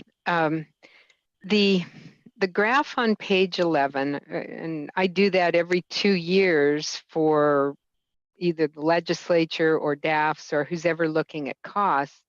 And I start in maybe February or March and say and we use the Dow. We could use anything. We could use S&P. What we do is we just have a way to relate our portfolio to one of the indexes. But since everyone knows the Dow, we use that. So I say, if the Dow ends here, here's where your costs will be at the end of this biennium. And that's what the graph on page 11 is. So it's different than what I said on page 12, in that we couldn't probably do that long term. However, we could, for any given circumstance, say if there was a 10% reduction or downturn in the market, we would be able to say what the costs would be. But back in the recession in 2009, the recession had, I've got to dig into my memory for this, but it increased the cost by I think 200 million or so, maybe a little bit more. I try and go back into my memory for that, but you can have a huge bite with a market downturn. And at this point, with the way the plan is structured, the only real way to protect it or protect the budget, really, the plan is protected by the Constitution. What gets impacted is the budget, which has to pay the costs for the plan per the Constitution. So what you want to do is stabilize those contributions so they don't have the volatile ups and downs. The only real tool in the toolbox right now is to lower what we expect to earn, lower our risk, and come as close to earning that as we can. Thank you.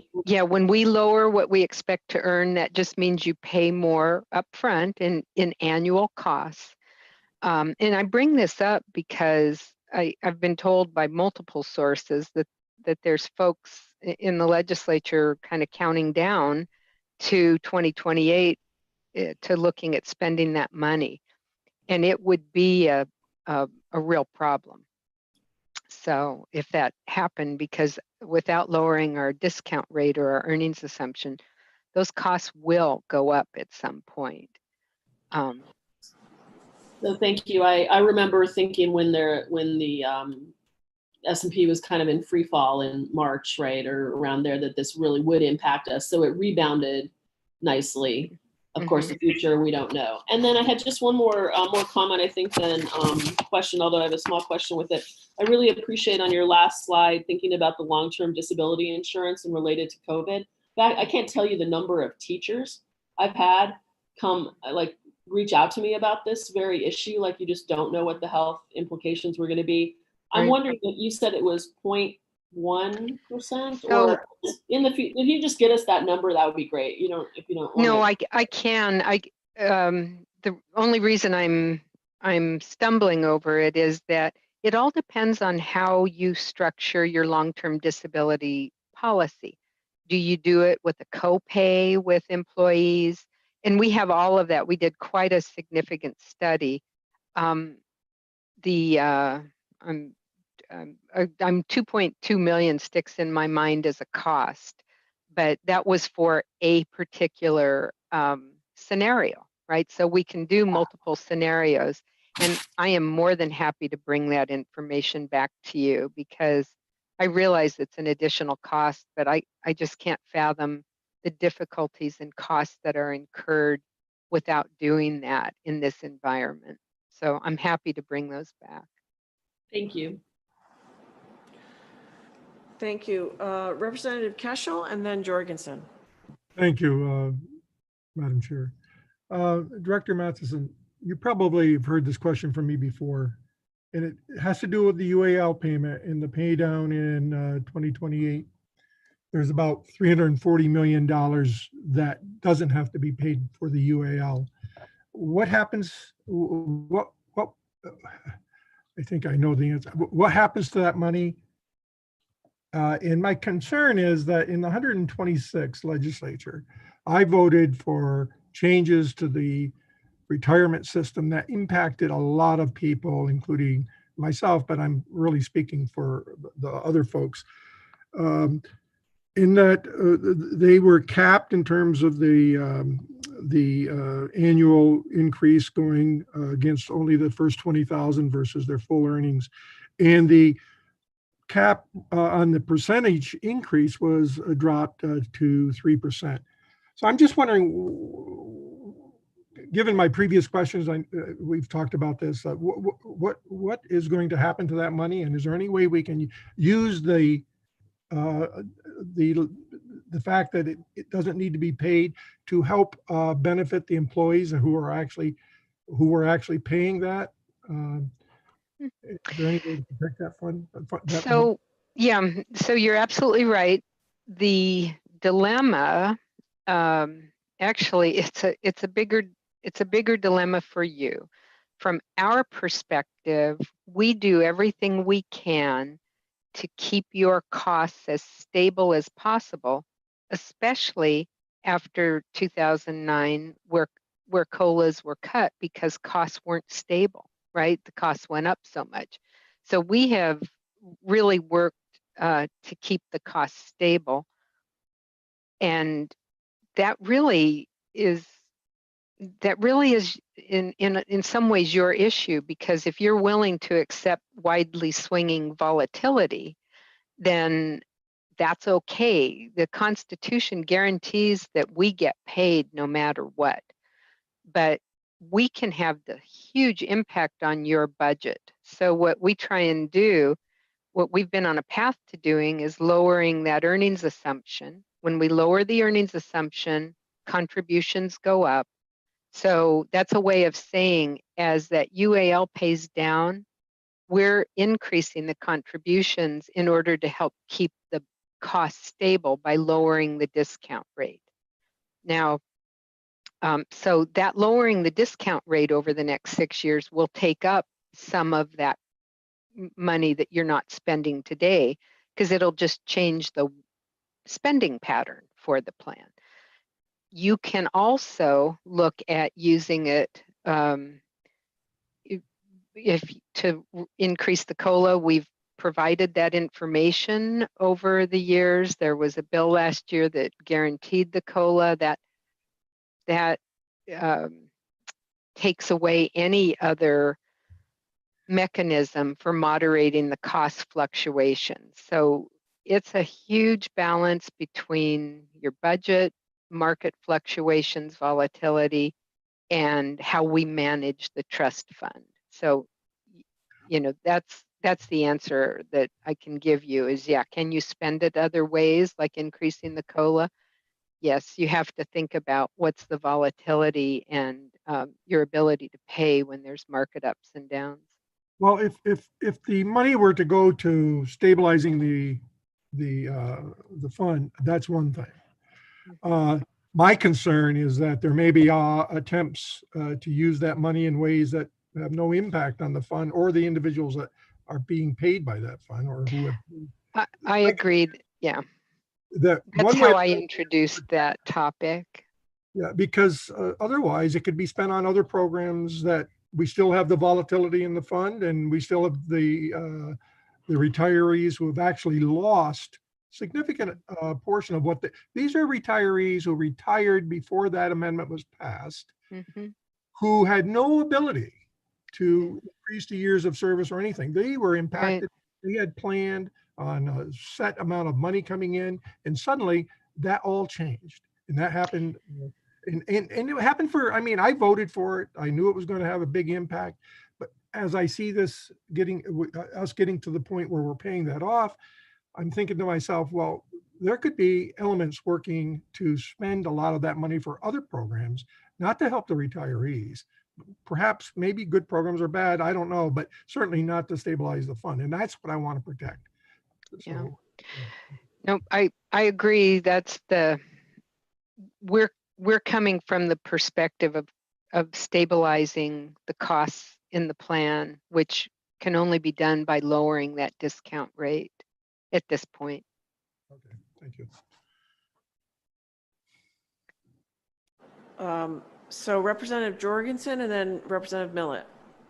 Thank you. I think you've actually been dancing around the answer to my question pretty well, and I don't, so you may have already covered it, but it strikes me that the idea of, I'm wondering about opportunity costs for lowering the discount rate in terms of, obviously you're buying stability, you're buying budgetary prediction.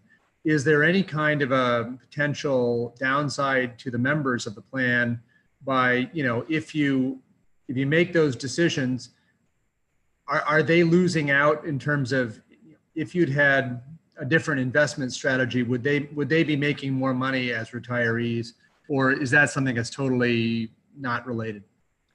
No, it's absolutely related, and we spend enormous amount of effort looking at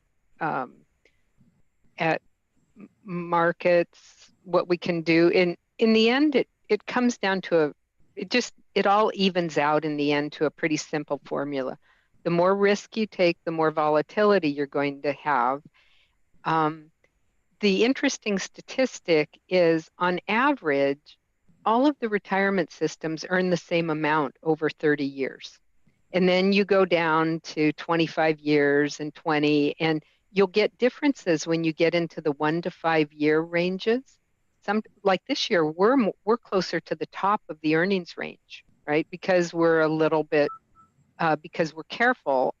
We don't take a lot of outsized risk. So returns this year that I've seen so far are coming in between 2% and 6%, I think, something like that. So we were pretty close to the top. So it all depends on the time frame you look at. You can look at 1 year and we seem awful because we don't have a lot of high returns. And you can look at another and go, phew, like this year, where we're not at 2%. We were at 5.5%, and that really helped stabilize your budget for the next biennium. But I think the takeaway is, long term, we all average out to earn the same thing. It's just the path we use to get there. So again, that goes into why we've taken this approach of, at this point, stabilizing the discount rate. With a mature plan like this, which is another where you now have more and more and more retirees compared to actives, your risk just increases every year. So I can say that without a doubt, I can say the only strong path forward with, we're so lucky to have this end of this UAL coming up, because it's like this one-time chance to stabilize this fund for everyone, including the state and school districts too. So did that end, was that more direct on your It question? does. I really appreciate that. It's, yeah, I think it's a very important issue, and particularly given the fact that our retirees don't have access to Social Security for the most part. Mhm. This is the, you know, we've got to be super careful about this. So I appreciate that. I'm also really glad we didn't end the fiscal year on March 31st. Yeah, me too. We were just sweating bullets for a while. Thank you. Representative Millet, and then if there, is there anyone else who has a question for Ms. Matheson or me first? Okay, go ahead, Representative Millet. Thank you, Madam Chair. A very quick question, Director Matheson. Have you, or are you close to calculating the COLA rate for the retirees that will be showing up in the late September payments? Yes. We thought we might be in a negative COLA this year because at the end of May, the COLA was 0.1%. So we were getting ready for a negative COLA because the economy wasn't looking good. Did a surprise turnaround, and the COLA ended up at 0.6%. Very small increase. It adds up to, it'll be $136.86 is the maximum COLA that will be added for the year, that will be added to people's checks. So it's a very, very minimal COLA, but it wasn't negative. So, and you know, COLAs just haven't been high for several years. You know, a lot of that is the same reason that we face investment issues, is it's a zero interest rate environment. If we want to earn, and we don't see a change to that coming in the near future. If we want to earn 6.75, we actually have to take a lot of risk to do that. So another reason for lowering that discount rate, as long as that low interest rate environment stays. My dog just walked in with a squeaky toy, if you hear that, so my apologies. Any other questions? Hello to the dog. Okay, we all have, yeah. we all have dogs wandering in and out of our meetings. Sometimes other creatures as well. So any other questions for Ms. Matheson, MEPers? Thank you very much, Ms. Moran, Director Matheson. Really appreciate you being here and giving us some not bad news. You know, we are so happy to be the bearers of not bad news. Yeah, thank you. Really You're appreciate that. You're welcome. All right. So next on our agenda, it's not that late. We're only 10 minutes late. We are going to be here with Commissioner Figueroa from the Department of Administrative and Financial Services. I would put this under the the category of sort of regular check-in, regular communication between the administration and our committee. And we're continuing discussion we have regularly on the planned, updating any plans for the allocation of COVID relief funds, and any updates or crystal balls about what's going to happen in Washington in terms of further federal relief. So I welcome Commissioner Figueroa.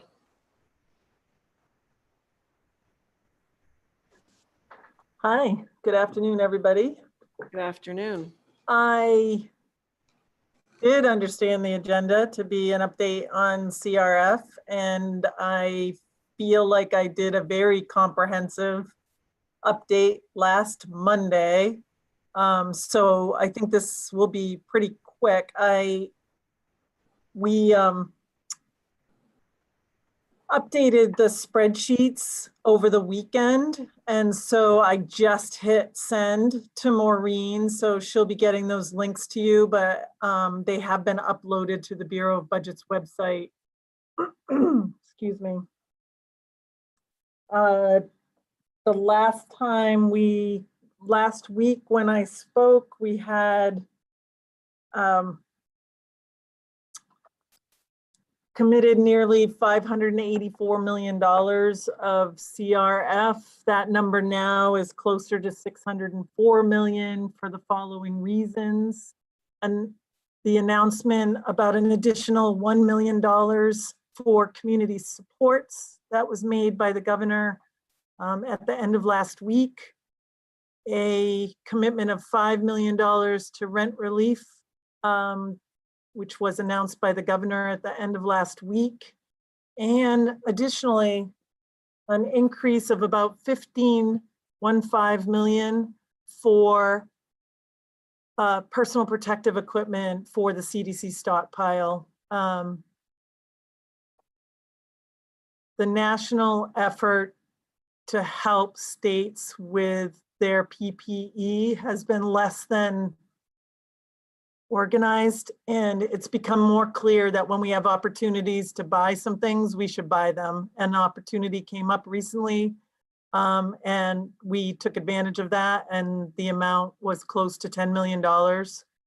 As a reminder, this is for the CDC stockpile, which is distributed across the state to our healthcare network. So on the spreadsheet, that amount at one point, I think, was close to like 18.5 million. We've increased it to 35. And I don't know, depending on how we're purchasing and what support we are getting from the national FEMA, we may be able to lower the PPE dollar amount that we currently have allocated towards DOE or state government. But for right now, we just bumped up the CDC number by 15-ish million. So, so we're at 604 million, which leaves a remaining uncommitted balance of approximately 646 million. As a reminder, that doesn't include like the phase 2 that we've talked about, which is roughly 170 million of education, another transfer to our UI trust fund, which is estimated to be some 170 million. It wouldn't include, we haven't officially committed for any revenue backfill for the 422 that was shortfall that was just spoken about for a number of reasons. One, we don't yet have authority from the feds to do such a thing. And two, our math is starting to run out. Also, we are finalizing our business support application process. Thank you for some feedback that was provided by several members. I think the way that I would end this little update is to say that I was very hopeful that I would have but we've heard from the feds and here's how that's going to go and how that changes everything.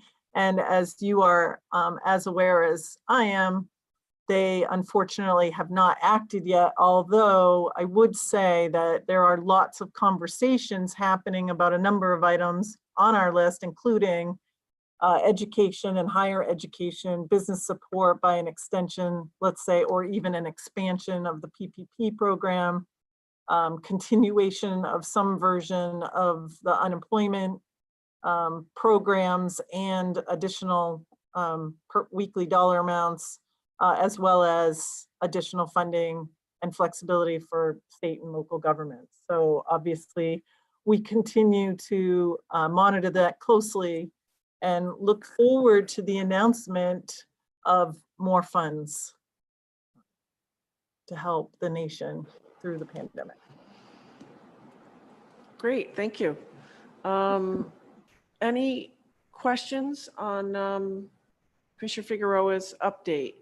I see a few. Representative Gatine, did you have? No, I'll wait. Okay. So Representative Peirce, Representative Keschel are the two I see. Go ahead, Representative Peirce.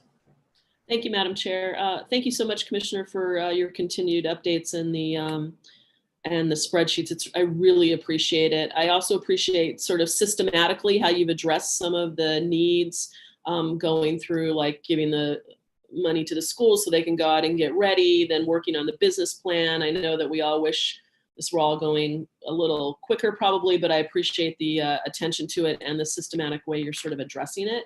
And of course, I'm just going to say this. Of course, I wish that the Congress had finished their work on Friday and we were talking about something different today. That being said, here we are. So part of the ERC, and you alluded to this a little bit in your comments, was really, I see sort of the next thing of, hey, we're getting our schools ready, K through 12. That's going to bring up some challenges. And we also have our higher ed really getting ready. If people aren't following the UMaine system, they're doing a great job of prepping people with some videos and things. The ERC recommended 75 mil for higher ed. I wonder if you have begun to have discussions about that and what those thoughts are. And then also we did allocate some money for childcare for kids who aren't in school to help with people getting back to work, but they also recommended a 25 mil for childcare for kids who are in school. And I'm kind of wondering where those those conversations are going, because I think they affect, they're all about school starting, which of course is tick, tick, tick, as we all know. So thank you. Yes, as we spoke about last week, the governor is in receipt of those recommendations. And I think in particular, she understands the plans that the higher eds are taking and making and appreciates those efforts. There is, at this particular point, there's so much conversation at the national level. It seems, I mean, you can't promise anything, but it does seem imminent that money is coming from the national level for both pre-K through 12 and higher eds. That I think that the governor at this point, unless there's just a decision to just stop altogether with those conversations, is going to wait while we hear about the Fed action. As far as the childcare, this was the first step to try to get our providers that, the memo indicated that 80% of our providers had either were open or opened. And this 5 million is meant to help that, keep them open and get that other 20% up by September 8th. The conversation, the other 25 million was really about what happens if they're in a hybrid, if you've got, right. So at this particular point, the conversation is, we understand that potentially could happen, and we're going to look and see what's happening and then evaluate the next steps based on what we know. I know. I can appreciate that. I think it's just, particularly with the higher ed, they've incurred a lot of expenses and did get some funding back from the feds initially, but most of that got pushed back out, 50% back out to students. So I really hope that we'll look at those ERC recommendations and think a lot about the higher ed and this school age childcare thing, which is really, really, these are big issues in these hybrid situations with the uncertainty of what will happen when school starts for both groups, actually. So thanks for the time. Representative Keschel. Thank you, Chair, Madam Chair. Yeah, I guess maybe it's just my nature, but we're now into the second month of fiscal year 21. And any action that we take to rebalance our budget as it may need, the longer we go into fiscal year 21, it takes time to implement any decisions that are made in terms of rebalancing. The greater the impact on those groups who may be affected by those rebalancing measures. So I guess I'm looking for some kind of insight on where you see, when you see that rebalancing should occur. I mean, we can look at federal money coming or not. It's not going to cover everything. If it does, well, that's a shame for our future generations, I suppose I would say. But if it does, that's one thing. But what kind of insight can you provide in terms of when we should earnestly begin to think about rebalancing this budget? Yeah, the governor has already begun. When the DAFS is in receipt and the governor is in receipt of the RFC report. And I just want to say with the governor, thank you to both the CEFC and RFC for their efforts and thoughtful considerations. Very complicated, unprecedented times to do these kind of evaluations. But with the significant reductions proposed by RFC per Title V, DAFS is evaluating the insufficiency of income and other available resources of the state to meet expenditures in both the highway and general fund. And so DAFS is doing and proposing the following with the governor, that we are continuing the emergency basis scrutiny of hiring and spending considerations that we enacted in March. We are reviewing all funds available, all resources available from all prior year unencumbered balances. We are reviewing resources available from all reserves and other available balances, as well as collecting information from agencies for a general fund and highway fund cost reduction measures for FY21. As you know, the state budget process is starting now for 22 and 23. We will be looking to the 10% and 4% reductions in general fund and highway fund that were just to match the reductions of revenues just made. We will be looking for those adjustments to expenditures. And at the same time, we'll be asking for information for 21 in that same percentage. As you know, and as you just said, reviewing available balances and preparing now at the beginning of the fiscal year is more practical. And it also allows for flexibility should we get additional updates and information, such as funding from the federal government, or now we turn our sights to the next revenue forecast in November and December and what that means. So we have started those efforts now because it makes sense to do so. And our plan is to evaluate all of those things and get our recommendations and proposals to the governor by the end of the week of the 17th of August. So the governor, I mean, you're going to submit your plans and recommendations to the governor on the 17th. Well, hopefully something comes out of that so we can start taking actions as soon thereafter as possible. Thank you. Well, the governor would have the ability to do certain things. And then, yes, I mean, eventually we're going to have a conversation about our biennial budget and our FY21 supplemental budget with the legislature. Thank you. Any other questions for Commissioner Figueroa? I'm speaking slowly because I had one, but I can't remember it. Representative Gattini, maybe you're going to ask my question. So want to turn back. I was listening very carefully to that conversation between you and Representative Cashel. I think I might have lost track of some of the questions I had, which were, again, tied back to the federal stimulus money. So, Commissioner, last week when you were in front of us and you talked about it briefly, you talked about like a business relief program that you were working on with other people in administration. I think a lot of it's being done by DECD, and you received comments back from, I know that the Democratic caucus pooled their comments and sent them to you. And I think you also suggested that maybe the ERC chairs would also submit. I guess I'd like to just try to get an update on the status of that program. I mean, I think as we continue to meet, I'm going to want to hear a little bit more about that as it gets rolled out, the timeline and the scope. But I wonder if there's any more detail you can give us about how the development of that program is and what the timeline is.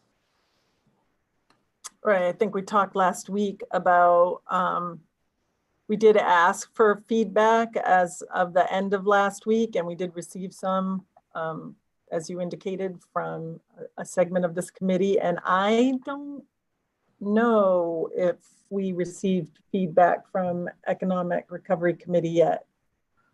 But I will check on that. And then our plan was to update that document, and we need, there needs to be more discussions about the components with, and then we will, I think there's just a mechanism issue that we have to figure out how we're going to post it and how the information will be collected so that it's as easily organized as possible. But I believe our intention and hope is that we get that application out this week. Oh, very good. So you think as early as this week, you might have the survey application, whatever, right. Whatever. I mean, I'm not saying that in a facetious way. No, I agree. Yeah, like a pre-application.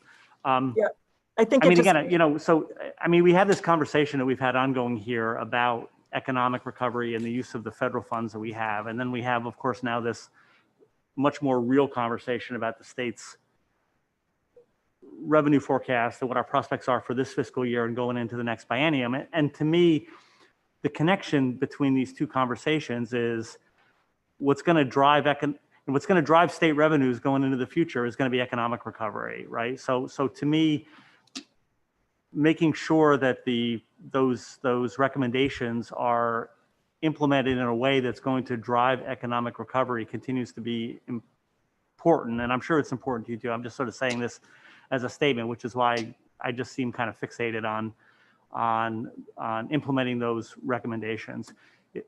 What I seem to be seeing, and I was very happy to see the announcement last week around the community supports and the rent relief. I mean, I think, again, that is, making sure that, I mean, to me, making sure that rents get paid and that money flows into the economy in that way is critically important, especially as we have uncertainty now about the unemployment situation now that this extra $600 a week has expired. But what I seem to be seeing from the administration is, moving forward with these recommendations, but at a smaller amount than might have been recommended. And I'm interpreting that as sort of a phased in approach kind of with the schools. I mean, when I see, the dollars for the rent relief, on one hand, I see that and I say to myself, well, that's a lot less money than what was recommended by the ERC. But what I'm thinking is that this is a step. And if there's more money that's needed and more money available, there could be further steps in the future to protect tenants and people from eviction and protect landlords and make sure mortgage payments get paid. Is that a fair way of looking at it? I guess if you want to turn this into a question. Right. I mean, in the interest of not repeating myself and yet repeating myself, we've all acknowledged that the need is greater than the funding that we currently have. And so we've been, I think as a state, have been very thoughtful in doing what we can, recognizing that there's an urgency, such as the consideration for the fact that schools would need some funds in order to get ready, but maybe not all funds as part of the bigger $328 million plan. And so we allocated a half to get going. And then same with any program. And it's really an ongoing, I can't express enough that in addition to all the other things that are happening in state government and continue to happen, because we haven't stopped since we never stopped when the pandemic hit. every single day, there's a new piece of information that comes in around a program or an effort or a need. And so that's just, we're continually reviewing that. And to your point, evaluating what have we learned last week? What can we tweak? That was the same thing for that community supports effort. Based on how we started and what DHHS was seeing, allocated a bit more to that. That probably isn't over either. Which is why it would be great if we could get some federal finalizing in the positive direction, because it would be great to start talking about a different pot of money, knowing that we're watching this pot of money be reduced with every one of these efforts. Thank you. So I remembered my question. Commissioner, the governor, I'm sure with your input, sent a letter to the federal delegation a couple weeks ago with a spreadsheet or a table, I guess I would say, of costs that she could see coming down the pike. If we were going to receive further federal relief funds, does that table act as anything official? Is it sort of some guideposts? Is it, I don't think it's a full-blown plan, but I think I'd like to hear that from you if that's the case. So could you just talk a little bit about that letter, the table that went with it, and what the administration sees happening if we are in fact in receipt? Then so that's one question. The second question is, I know there's a lag time between when we hear about federal funds, and then of course we have to receive the federal funds mechanically, and then at least with the first chunk, there was quite a bit of time where the federal government was developing rules and parameters around how those funds could be used. So if you could just review those different steps, how they went last time, and if you're kind of using that same set of assumptions and time frame if we were going to receive more. Because I know from my perspective, when you hear it on the news, you think, oh, we're getting money, but then it can take some time. Right. Yes, thank you for the question. I really would like to say that that is a really important point that you said at the end, because the federal government was able to announce, for instance, the changes to the unemployment insurance programs almost immediately upon the gavel hitting, whatever gavels hit.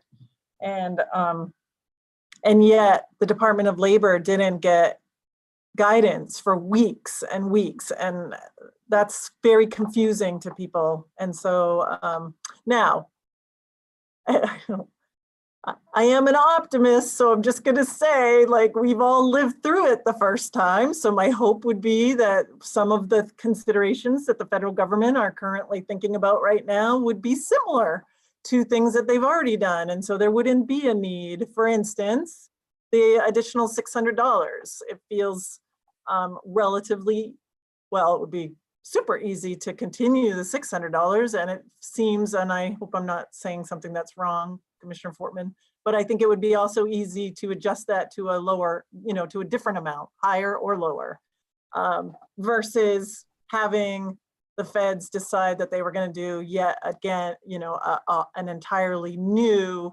version of an unemployment program. So I think that we would have similar hopes for some of some of the other things like education funds, how those get distributed. The PPP program, I think there was a lot of feedback about that. I think that the financial institution community was really actually quite responsive and quick to turn those things around. And I assume, and they were very vocal as far as some adjustments that could be made. And so my assumption is that if those adjustments are made, that they'd be able to make those changes and implement those programs quickly. We actually received the money quite quickly. And so that was unexpected. And so I assume the same thing would happen this time. So much assumption, danger. So I would say that we learned, and hopefully they learned, and then we also have some things in the queue that maybe we could move forward with a little quicker. And then but I do want to go back to both congressional delegation letters sent by the governor, one in May and one a couple of weeks ago, did have a spreadsheet attached. And that was not a budget. It was trying to assess and document for our congressional delegation those impacts that we had heard from various segments and sectors of the economy. In the first letter, it was a little bit more of us putting some placeholders in that maybe other states had done. In the second letter, we tweaked some of those amounts based on actual information or actual requests. And honestly, the letter is already out of date. A nursing facility letter was sent, I believe the day, we didn't receive it until after our letter had gone out. So for instance, and there are others. There's still a placeholder in there for business support that's really more of a similar figure from another state than it is really understanding and recognizing that we don't know the full impact, nor do we believe that we'll have the funds to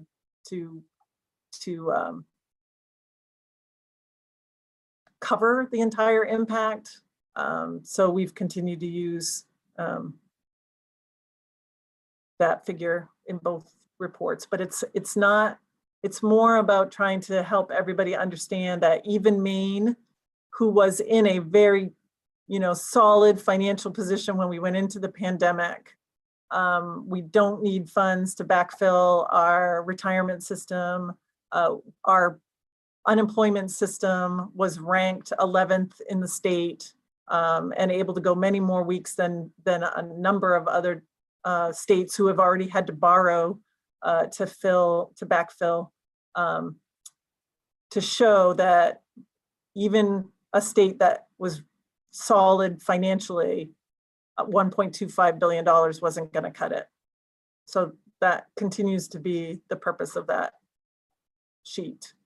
Although some of the initiatives are lining up, right? Obviously, we had K through 12 on there. We have our UI backfill on there. We have the FEMA monies, the PPE, there are several items on there that we've moved forward with as we are working to use those funds to mitigate some of the impacts. So I think what I heard you say is since the first federal, not the first, the last, the most recent federal with CRF funds, we have built some infrastructure, some conduits or bridges or pathways since the last influx of federal money that are up and running. And to the extent that any new federal money comes and is slated to go down those same pathways, it should be quicker than last time. One would hope, because we have built some mechanisms. But if there are new programs entirely embedded in the new federal money, we could also have some lag time there where we, number one, wait for specific guidance around the money and parameters, and number two, build the system into state government or whatever the conduit is going to be. Would you say that's fair? Yes. Great, thank you. I just want to set people's expectations. Representative Millett, question? Yes, and it's more, I think a continuation of the discussion that the two chairs here have advanced, and less so asking Commissioner Figueroa for more information, because I think she's doing a pretty good job of keeping us up to date.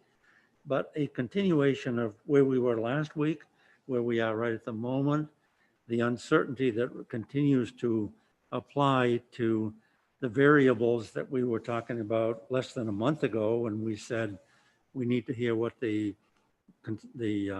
Economic Recovery Committee recommends. We need to know what the revenue forecast is, and we need to know what Congress is doing.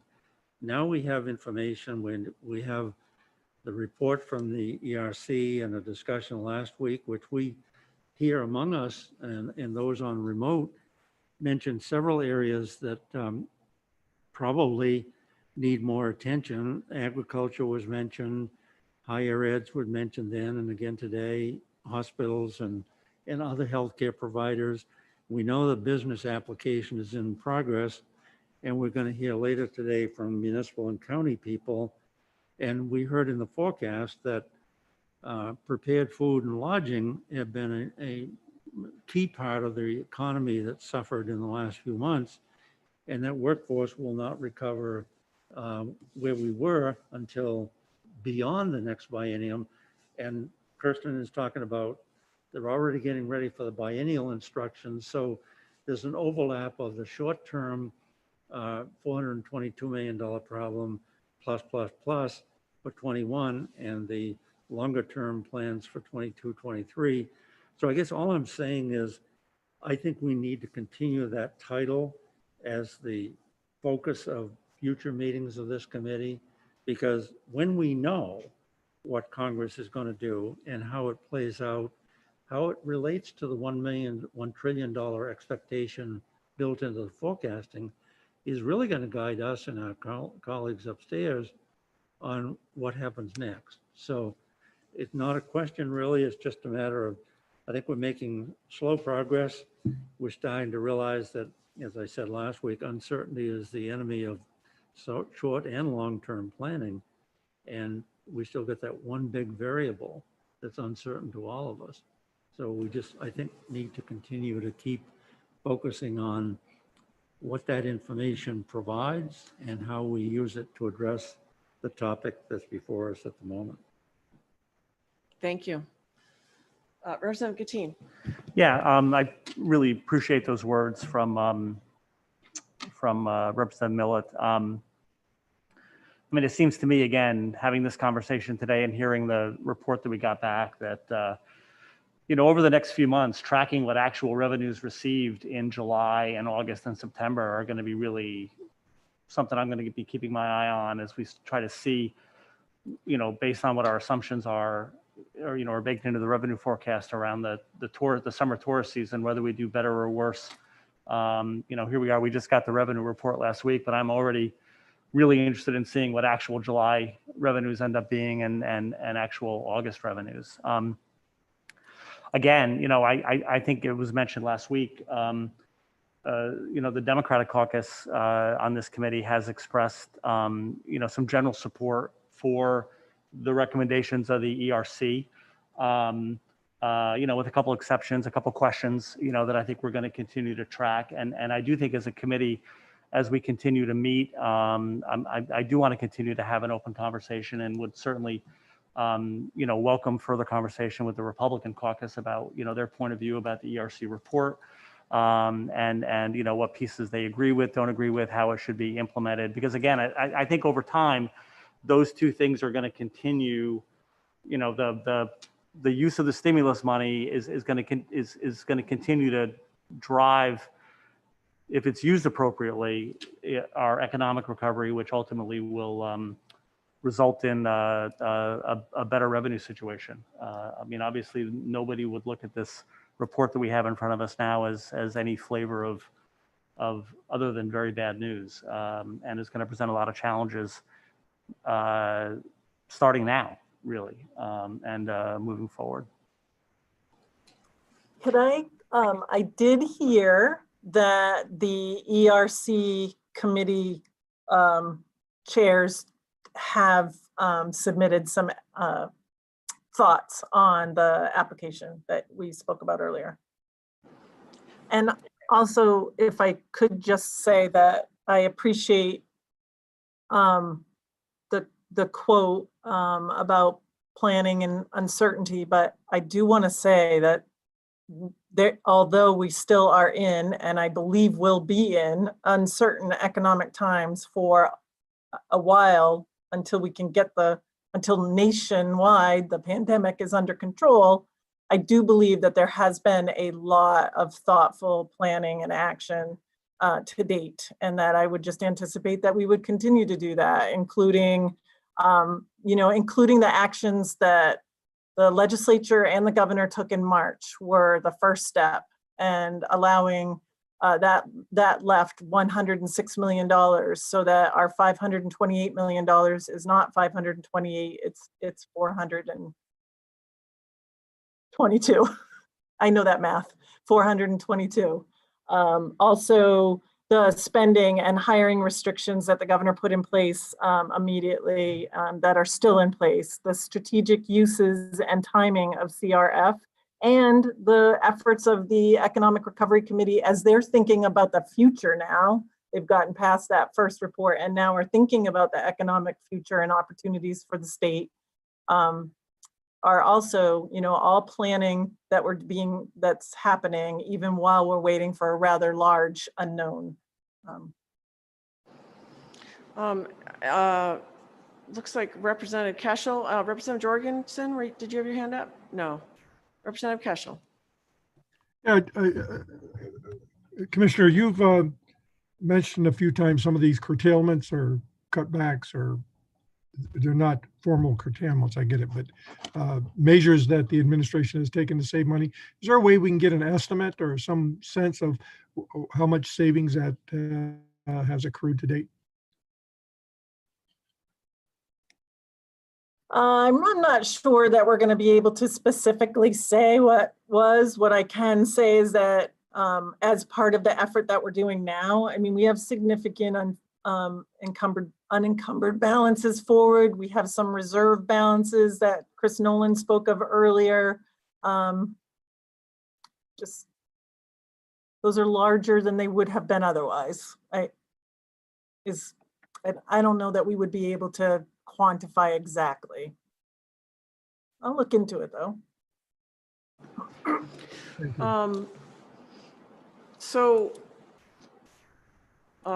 Also being an internal optimist, I want to say that a lot of the information we have gotten today is sobering and not good, but it happens against a backdrop of really effective public health management in Maine.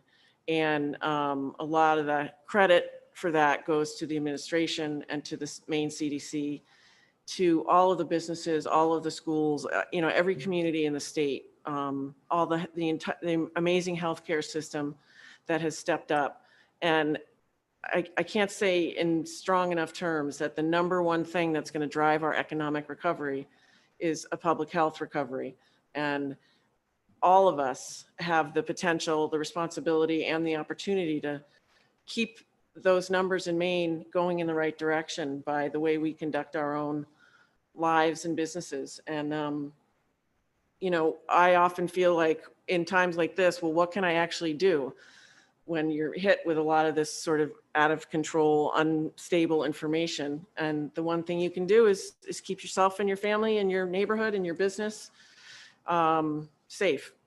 And I think we have a much better understanding today than we did several months ago about the virus, about what how it behaves, what measures are necessary to keep it at a minimum. And that's an opportunity for all of us. So I think on that note, we're going to wrap up with Commissioner Figueroa and change gears. Our last item today is, thank you, Commissioner. So this is another in our sessions of community input. And we have some partners in government joining us today. We're going to start with Kate Dufour of the Maine Municipal Association. Then we're going to hear from various administrators from various counties around the state, which is nice because we have to have some good geographic distribution there. And then we're going to hear from the president of the Maine Service Employees Association and talk about what it's like for workers in these public sector jobs. So I think I have let everybody in. I'm going to go to Kate DeFore's place in my chat and open up. Is she here yet? I'm right here. Oh, you're way ahead of me. Thank you so much. Welcome, Ms. DeFore, and we appreciate you being with us today, and the floor is yours. My pleasure. Thank you very much, Senator Bream, Representative Gatine, and members of the committee. My name is Kate DeFore, and I represent the Maine Municipal Association. And today I thought I would share municipal impacts with the COVID-19 pandemic by going through an overview of a survey that we conducted in conjunction with DAFS and the Mayor's Coalition to see how the COVID pandemic was impacting municipal expenses as well as revenues. And I just want to say on the outset, I don't know if you have it, but I sent around to Maureen, a 4-page kind of overview. And I just we do have it. Thank you. I just want to, folks, it's in your packet, and thank you for sending that in advance. My pleasure. And I just want to be perfectly clear that I wrote this report, not because I think I deserve any credit, but I do make some observations at the end of this report that are based on the open-ended questions that are the responses to open-ended questions that we received from participants in the survey, as well as some conversations that the association has been having with its membership throughout the state. So if you have problems or concerns or offended by those observations, please turn your concerns towards me and not our partners with this survey. That's purely me, not them. So I get the blame for anything that might upset anyone. The survey was basically, we asked 13 questions in all, but there were 4 core questions that were posed through the survey. The first was with respect to actual expenses incurred between March 1st and June 30th, obviously related to the pandemic, and what communities anticipate they will incur for expenses between July 1st and the end of the year. We're also very interested, the municipality, the Maine Municipal Association was interested in revenue losses as well. So we also posed the question with respect to actual revenue losses that have been experienced between March 1st and June 30th, and what communities anticipate they will experience over the next 6 months. So that's basically an overview. So we had 85 communities that participated in the survey, from the small community of Bennington all the way up to the city of Portland, provided a response to the survey. We continue to receive more surveys. And so as I get more information, I'm going to continue to update our database, share it with our partners. And the report that we wrote, or I wrote for today's meeting, may change over time as more communities submit their information. So turning to expenses, the participants in the survey anticipate that between March and December, they will spend roughly $8 million on COVID-19 related expenses. And those expenses basically fall in 9 different categories, which I've listed here: business assistance, education, and informing community residents and guests about what's going on, how to be safe. Elections and town meetings, as many of you know, were very difficult to conduct this year. They were costly. Many communities experienced expenditures in the overwhelming absentee balloting requests, which was a good thing, but it did cost communities some additional funding. As you would expect, equipment and supplies, cleaning supplies, PPE, the plastic barriers that were used to renovate municipal offices so that business could continue to be conducted, as well as personnel expenditures, a lot of overtime, furlough pay, and professional services like cleaning services and IT services. And so basically to date, these 85 communities have expended or anticipate expending $8 million by the end of the year. The municipal officials who responded to the survey believe that 5 million of that 8 million, basically 70%, is eligible for FEMA reimbursement. However, we learned through the survey process that there are several communities that may not apply for FEMA reimbursement for two reasons. The first is some of our smaller communities that might not have professional staff or a large staff find the process incredibly burdensome and difficult. And this is not a reflection on MEMA. MEMA has been unbelievable with respect to assisting communities through this process. But there are some communities that find that process far too time consuming. But the other more interesting hurdle is that there is a threshold that you have to have at least $3,300 worth of expenditures in order to be deemed eligible to apply for FEMA reimbursement. And so there are some communities out there that won't have access to that route. And that's important to keep in mind, that $3,300 might not sound like a lot, but it is something to municipalities across the state. And so that's something to keep in mind as we move forward. On the basis of the data we received, we used a population-based model to project total statewide expenses. And using the data, we believe that municipalities statewide between March 1st and the end of the year will expend roughly $24 million just in response to the COVID pandemic. And I do want to note that I think those numbers are a little low and very conservative, because the larger service center communities are underrepresented in this survey. And hopefully we'll receive more responses from those communities. And I think you'll see their expenses, which are relatively unique, will probably have an impact on the survey numbers. Moving to lost revenue, we anticipate, or excuse me, the participants in the survey anticipate that they're going to lose $54 million in revenue between March 1st and the end of the year, with only 12 million, roughly 23% of that lost revenue being recovered.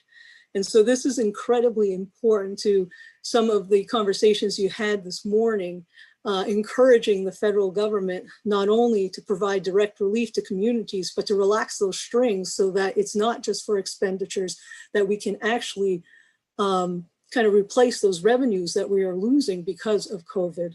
And again, when we do the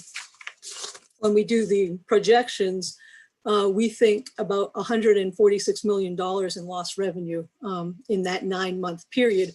Again, a little underrepresented, or a little low, because of those service center communities aren't really represented here, or underrepresented in the survey. We also asked communities how they plan to address those revenue losses and those increasing expenditures. And 75% of the responses were that they were going to go to program cuts on the municipal side, as well as undesignated funds and surplus balances. Those are relatively short-term and short-lived responses, because if you start to deplete your surpluses and you don't have your undesignated fund balances, that's not available in the next year. So these are short-term solutions. 9% of the respondents suggested that they would look at program cuts as well as mill rate increase, but that was clearly not the preference. The preference was to look to budgets, make difficult decisions on programs, furloughs, layoffs, before shifting any more burden onto the property taxpayers. Municipalities have also benefited from some CARES Act revenue that was delivered through different programs like FAA, the pay protection program. And so we noted that 12.6 million, nearly $13 million in other source aid has been received by municipalities. Of that 13, the participants in the survey, about 1 million of it came from Governor Mills's Keep Maine Healthy grant program, which ultimately will award $13 million to communities for their on-the-ground COVID-related services. I just wanted to conclude my part of this with 3 observations. The first is that municipalities absolutely stepped up to the plate on day one. There was no stopping. Local government did not stop. Our offices may have closed, but everybody was working, and we worked rather collaboratively with the administration to get the work done, and we continue to do so. And it was nice to see government at its finest when the chips are down. Local, county, state government really stepped up to the plate and got things done. And just wanted to note that we were there 100% with you this entire process.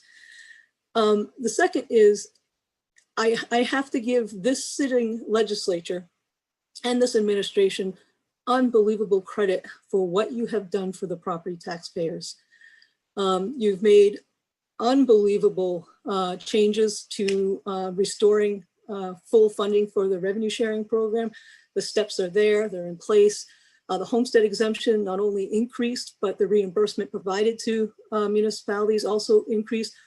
Obviously, you understand that if you provide an exemption and you don't fund 100% of it, those who benefit from it end up paying for it, a certain portion of it. You're making great strides through honoring the 55% of K through 12 education, including when the calculation of 55 that we prefer, which does not include the UAL. So you deserve tremendous credit for all of that effort. Our members, however, are very concerned that when push comes to shove, that those programs might suffer in order to fix shortfalls in the state budget. And they're very concerned about what 2021 is going to bring, 2022 and 2023.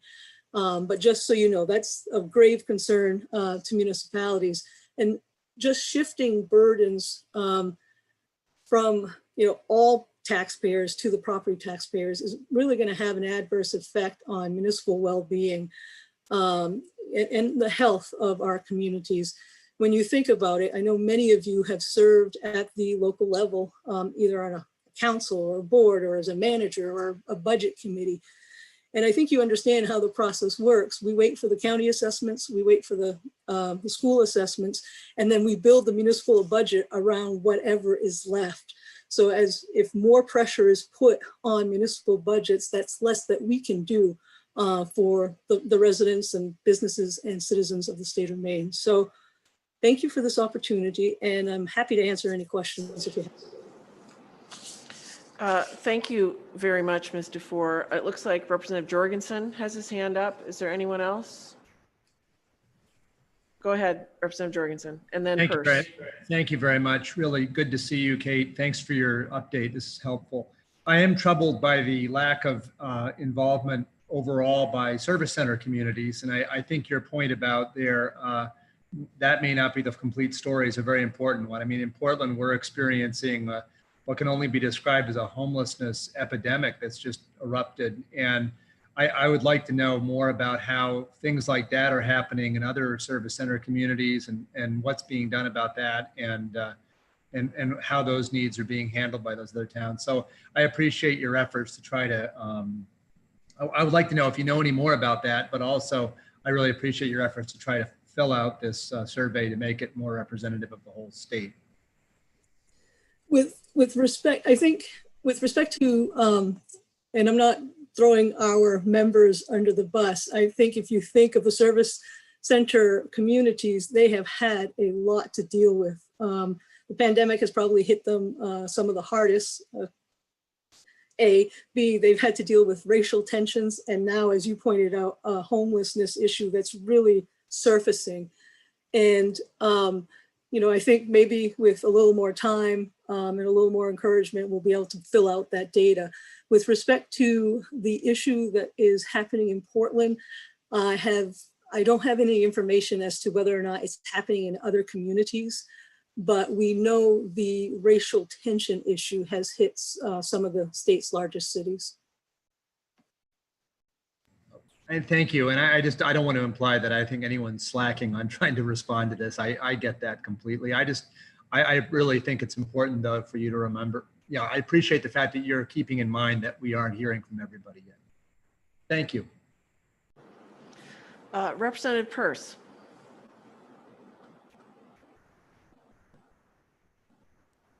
Sorry, I wasn't ready.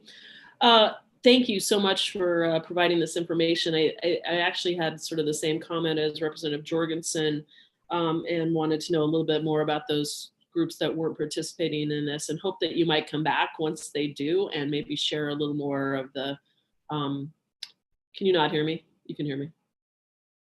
Okay. So thank you for that. I really was struck by your, and I don't know a lot about FEMA, and so I appreciate that information, because I do think that number one is a barrier to applying, just with having smaller municipalities, but also the level. So thanks for that. I don't have a real question because Jorgensen took mine, but thank you for being here. And I think it's important that we have this well-rounded sort of discussion over the course of all of our meetings. So I'm really happy, having been on a town council, to have you guys at the table. Any other questions for Ms. Dufour? I have a quick one before we conclude. Is there anywhere that applicants for FEMA money can get technical assistance with filling out those applications? I know some municipalities are more and less fluent in doing that, but I also know there are some nonprofits out there that run congregate care, who are also applying for some FEMA money, who are brand new to it. So I'm just wondering if there's anybody either locally or online who provides technical assistance for that. Well, I know through MEMA, they had scheduled several workshops for communities to dial into to figure out how to do the process. So there's that type approach.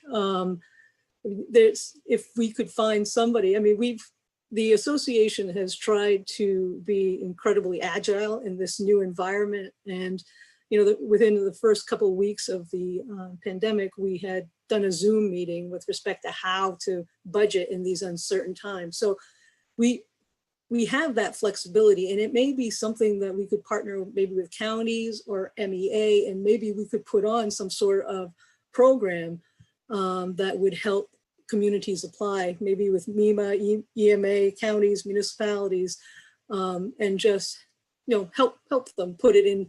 I mean, MEMA's doing a great job, and sometimes you just need to put things in municipal language in order for things to work a little more smoothly. So that's something we are completely open to, working with partners and figuring out how to do it.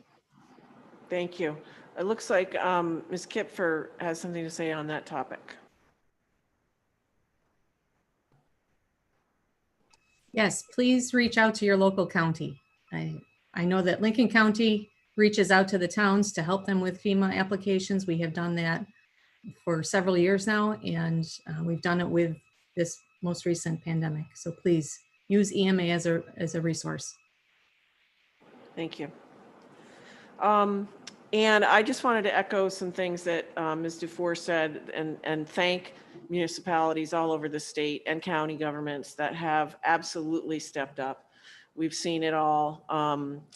We've been in great communication with them, and really appreciate that they are, especially their, all their personnel really have been on the front lines.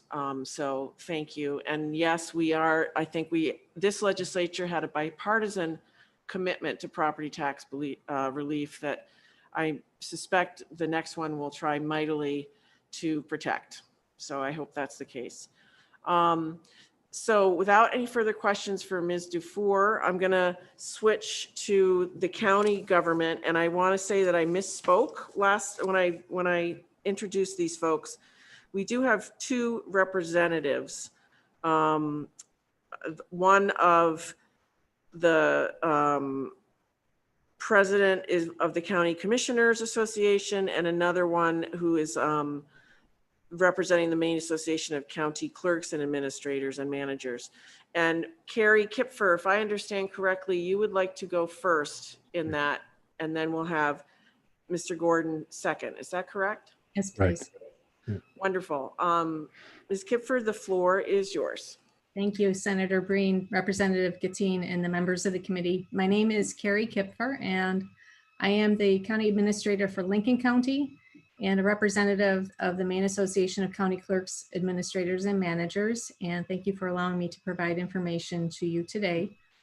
The Maine County government has operated nonstop throughout the pandemic. Our courthouses have remained open to accommodate public access to the courts. There are some court proceedings that need to happen, even if there's a pandemic.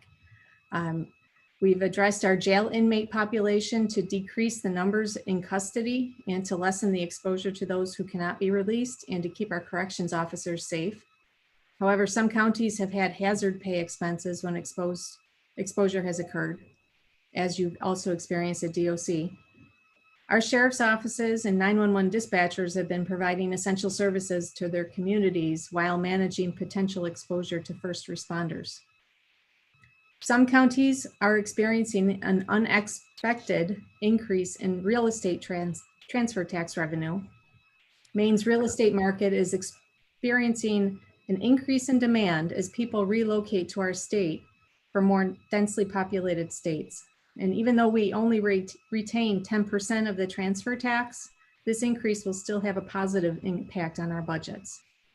Our Registry of Deeds offices are also recording more documents as homeowners refinance mortgages in favor of lower interest rates. Our emergency management agencies have been on the front lines for the counties. Some examples of their involvement: they've been locating PPE sources and making group purchase arrangements for first responders. They've been fit testing for N95 masks and training others to do this testing at their own locations. They've organized volunteers for a multitude of demands from communities. They've arranged for food deliveries to food pantries and quarantine residents, and they've helped their towns with FEMA reporting. Not all towns reach out to EMA for that, but I encourage all towns to reach out to EMA. They have the resources, they have the connections, they can help you with those reporting documents. And many of these expenses are reimbursed in part through FEMA and state resources. Under normal circumstances, Maine's counties are in a unique financial situation as the majority of our funding comes directly from our towns in the form of a county tax assessment. The tax revenue that we collect is due annually in September, and although we haven't seen a delay in payments yet, we are expecting some towns to pay later than they have historically. Town meeting delays and decreased town office staff hours may be a contributing factor, and not necessarily a lack of funds. Although counties are not eligible to receive federal funds through the Payroll Protection Program or other federal stimulus programs, our stability is not directly tied to revenue sharing, property tax, or excise tax. These revenue delays or losses will have an indirect effect on us as our towns struggle to choose which of their financial obligations to pay. Last week, the state released their base funding for county jail operations, so that is helping with cash flows for all counties. We've been spending more money on PPE, cleaning supplies, protective barriers, remote work equipment, you name it. You all know what the expenses are. But overall, many counties have guarded optimism that the pandemic will not have a major impact on their budgets. In the meantime, we are taking steps to delay discretionary spending as a precaution, and we continue to look for ways to support our communities with their needs. Thank you.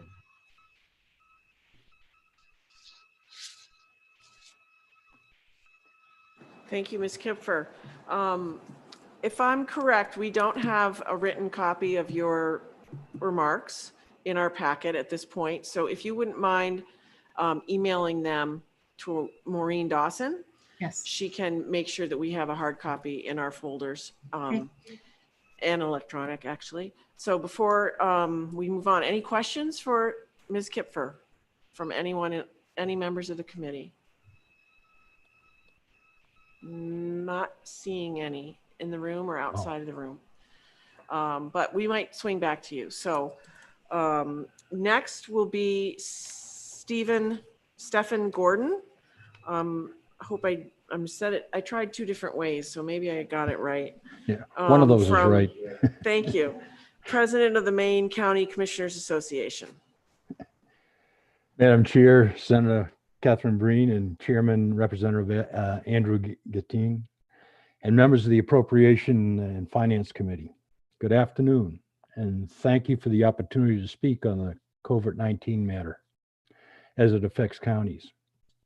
My name is Steve Gordon, and I'm a county commissioner and president of the Maine County Commissioners Association, or better known as the MCCA. I submitted some pre-testimony, the briefings that we received at our county, attachments as examples so that you may understand county commissioners are very serious about the COVID-19 issue and its effect on our citizenry, along with our personnel and those external to the organization with whom we interact and serve. Remarks are in concert with what others have expressed already. From county's perspective, I believe Carrie has covered the topics of cost from an internal point of view. What I intend to stress is what has changed and how it may affect counties for the future. In addition, you should realize that the COVID-19 expenses are unfinished as of yet. There's a serious discussion within the epidemiological community that it will require another shutdown before the pandemic is under control. We must have health before we can have a vibrant economy. It requires a sequential order to be successful. Parallel efforts will only greatly extend the timeline. As president of Maine County Commissioners Association, please recognize that our constituency is the 16 counties. And because of the size and location of each, we're distinct, diverse, and yet similar. As an example, Cumberland and York counties' population each dwarfs the other counties, and yet all are required to provide the same level of service. 3 counties have within them singular communities with larger populations than each of the smaller counties. I point this out as access to revenue through property tax is an issue for counties at differing degrees. Thus, these parameters make one-size-fits-all proclamations near impossible. The interesting phenomenon within our state's minor governments is that a number of us are totally dependent on property tax for our source of revenue, excepting, of course, what we're able to negotiate with the legislature. And for counties, jail funding is a major one, which brings me to the COVID-19. You may recall counties are responsible for the following: district courts, jails, law enforcement, district attorneys, operations and housing, registrars of deeds and probates along with its judge, maintenance, emergency management, 911 dispatch centers, and our administrative offices. As you know, our state's governmental administration issued a number of executive administrative COVID-19 orders, mandates, that affected all the county's operations and facilities. Each of these orders caused us and our sister government entities to change our methodologies of operation and invest in additional items to provide for the protection of the citizenry and our employees. Some of these ordered changes caused alterations for the best. They were more efficient and more economical. For example, judicial arrangements are accomplished from the jails by telecommunications. This has allowed its prisoners, some of which may be boarded from other county jails, to participate in their judicial process without traveling. Another is the ability to complete forms and make business payments and bill payments through the internet. Other changes caused increased effort. New protocols at the jails in order to isolate arrested individuals from the rest of the population until shown to be non-infectious. That required testing, facilities for isolation, new handling procedures for our personnel, masks, PPE, etc. Other internal county areas affected were the creation of departmental separation windows between the public and our employees, additional cleaning during and after hours, the temporary closing of facilities, employee separation by transferring many to work from home, the preparation to move emergency functions should they become contaminated. All this takes time, effort, and expense. All changes created additional expenses. I reiterate, all changes created additional expenses. Specifically, the jails are particularly costly as they are part of the state's public service of last resort. When the other state departments cannot provide adequate service, generally the individual goes down the rabbit hole of violating a law, entering the judicial system, and paying a fine or serving time. A sad example of this are those individuals with mental illness, for which I personally believe DHHS is totally responsible. For me, it is incongruous that an individual with mental disorder is held with and in a criminal incarceration facility. Where is the logic? To accentuate that point, over 75% of our incarcerates receive daily some sort of psychotropic medication. Sadly, we call the Cumberland County Jail the largest mental institution in the state. Focusing, the gubernatorial orders cause transitioning from one set of operational procedures or facilities to another. Thus, counties and sister governments incurred additional expenses, such as Kerry expressed. Now the question becomes, from whence will the support for these additional costs be expensed? Ultimately, we all know it's the taxpayer. But from which tax bucket will it flow? Sales, income, or property, which is the most regressive? I appreciate your time, and thank you for listening. Thank you, Mr. Gordon. Any questions from the committee for Mr. Gordon?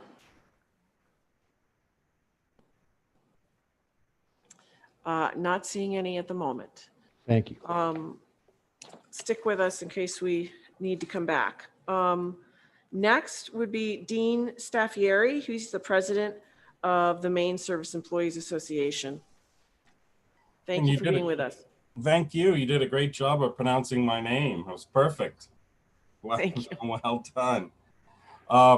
If all of your mics were unmuted, I imagine that your stomachs would be churning because you haven't had lunch. So I'll get through this quickly for you. Senator Breen, Representative Gatine, and members of the Committee on Appropriations and Financial Affairs. I'm Dean Staffieri, President of the Maine Service Employees Association, Local 1989 of the Service Employees International Union.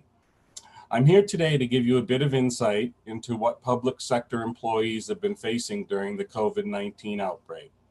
Scores of public workers, many of whom are from our union, have been leaving their homes every day to keep quality public services going as we all try to protect ourselves from the coronavirus.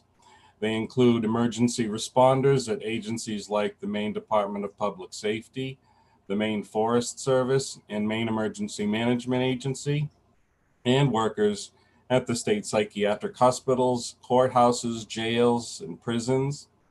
And we're grateful for everyone maintaining our roads and bridges through their jobs with the Maine Department of Transportation, the Maine Turnpike Authority, and the Public Works Departments. Maine's public employees represent roughly 1/6 of our workforce, according to the Maine Center for Economic Policy. Let's also recognize Maine's adult and child protective services caseworkers, many of whom I've worked with at the Maine Department of Health and Human Services, and the workers at the Maine Department of Labor, where I currently work as a vocational rehabilitation counselor, who are unwearingly processing a record number of unemployment insurance claims before them. We also want to highlight one of our newest units, the workers at Preble Street, who are working tirelessly to deliver critical services to some of Maine's most vulnerable.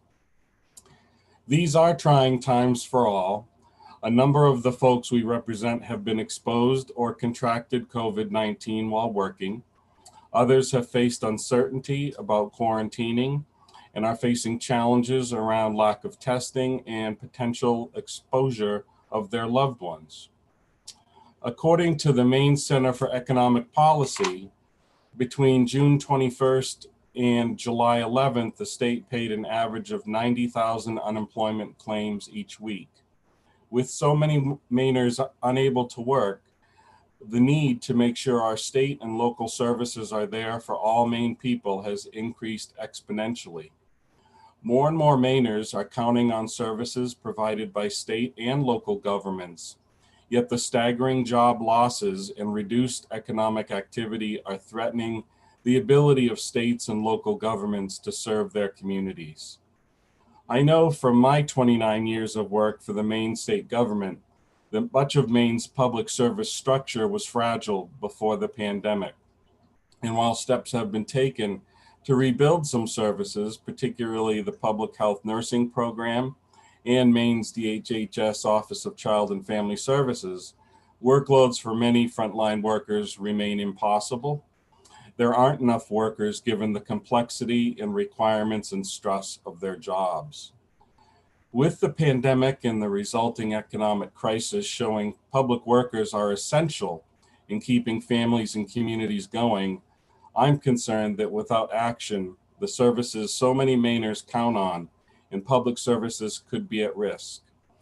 Cutting public jobs and services will only make our recession worse and further delay our economic recovery. Members of my union and I are calling on Congress to protect all workers during this COVID-19 pandemic by investing at least $650 billion in state and local government services across our nation. I ask you to please be vocal advocates for increased federal fiscal relief as well. However, with no guarantee that additional funds will come, and with COVID-19 cases on the rise, we know this crisis is far from over.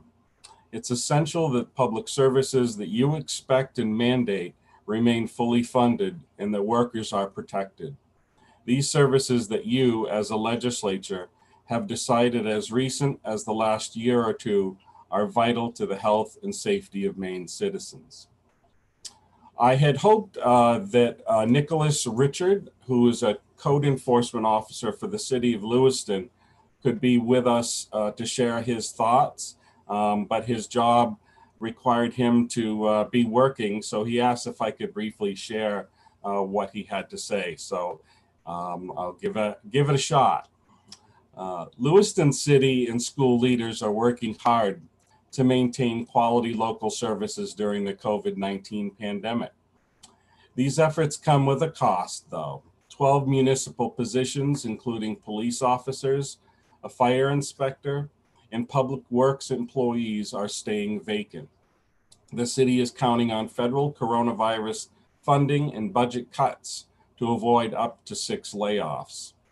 The fewer workers, the more work that falls on everyone else.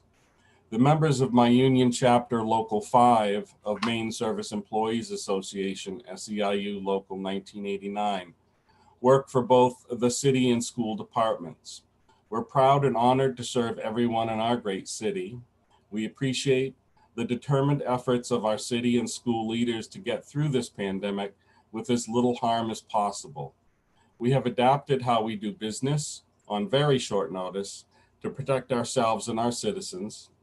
Many departments are now allowing Mainers to do city business online, offering virtual services, and providing public health and safety information related to COVID-19. Jobs of Maine workers are on the line. In Augusta, 32 workers were laid off. Bangor passed a hiring freeze and furloughed employees at the city-owned Cross Insurance Center. It's important to think about who these public sector employees are. They're your friends, family members, and more. They are your neighbors, fellow Mainers who are now without employment and facing difficult choices about how to provide for themselves and their families while navigating the ongoing COVID-19 emergency. They've been showing up for work and providing essential services to our fellow Mainers since the pandemic hit, and now they need your help. While it would be helpful to be able to use money provided by the CARES Act to cover budget shortfalls, we need additional federal funding for state and local governments. Portland alone has recently projected a budget shortfall of $10 million. If these shortfalls are not addressed, municipalities across our state will have to make tough choices about whether to make significant cuts to critical services or to raise taxes on residents who are also struggling during this recession. If municipalities don't receive assistance during the crisis, not only will we be putting the livelihoods of public employees at risk, we're also risking our public libraries, our fire departments, our parks and recreational spaces. Many of the things that Maine cities and towns into communities will be in danger if municipalities don't receive assistance and have to cut their budgets to offset shortfalls. Our work is critical, and thank you for your time. And I'd be happy to answer any questions that you might have. Thank you very much. You're welcome. Are there any questions for Mr. Staffieri? Representative Guttine. I don't have any specific questions, but I do appreciate all the presenters today. Mr. Staffieri, if you have written remarks, it looks like maybe those were prepared remarks. If you could send them to the committee, that would be great, and it would be helpful for us because we definitely refer to those things as we deliberate in the future. Thank you. You're welcome. Yeah, Maureen Dawson sent you the Zoom link, so you can send them on to her. Thank you. Any questions from committee members for any of our colleagues in other parts of government? I don't see any. Might be because we are listening on empty stomachs. But I just want to thank, all of the frontline folks again at local level, county level. When we hear from constituents, we often have to refer them for work that's done at the local level. And we are very, very grateful for everything that our partners in local county government are doing. So thank you. I think that concludes our work for today. We have heard some things maybe to put on for an agenda for our next meeting. We have not talked about a date for that next meeting. I just wanted to let folks know, I heard from some folks in the legal aid community who provide legal services for low-income Mainers about some of the challenges that they're facing. So I'd like to put that on a future agenda. I'm not sure. I suggested they formulate a statewide statement of need and communicate that to the governor's office as well as this committee. Not sure when that will be ready, but I just wanted to let folks know that that's something that might be on a future agenda item, We talked about an update from Maine Care. Any other particulars, sectors, or updates that members of this committee want to hear about at a future date? Well, this is not your only bite at the apple, for sure. So if you do find yourself wanting to hear from somebody, or if some other entities reach out to you that want to talk about their particular sector with this committee, please feel free to reach out to me or my co-chair, and we will do our best to put that together. Thank you to all the members of the administration who joined us today, and OFPR staff. And I think we will conclude for today. Thank you.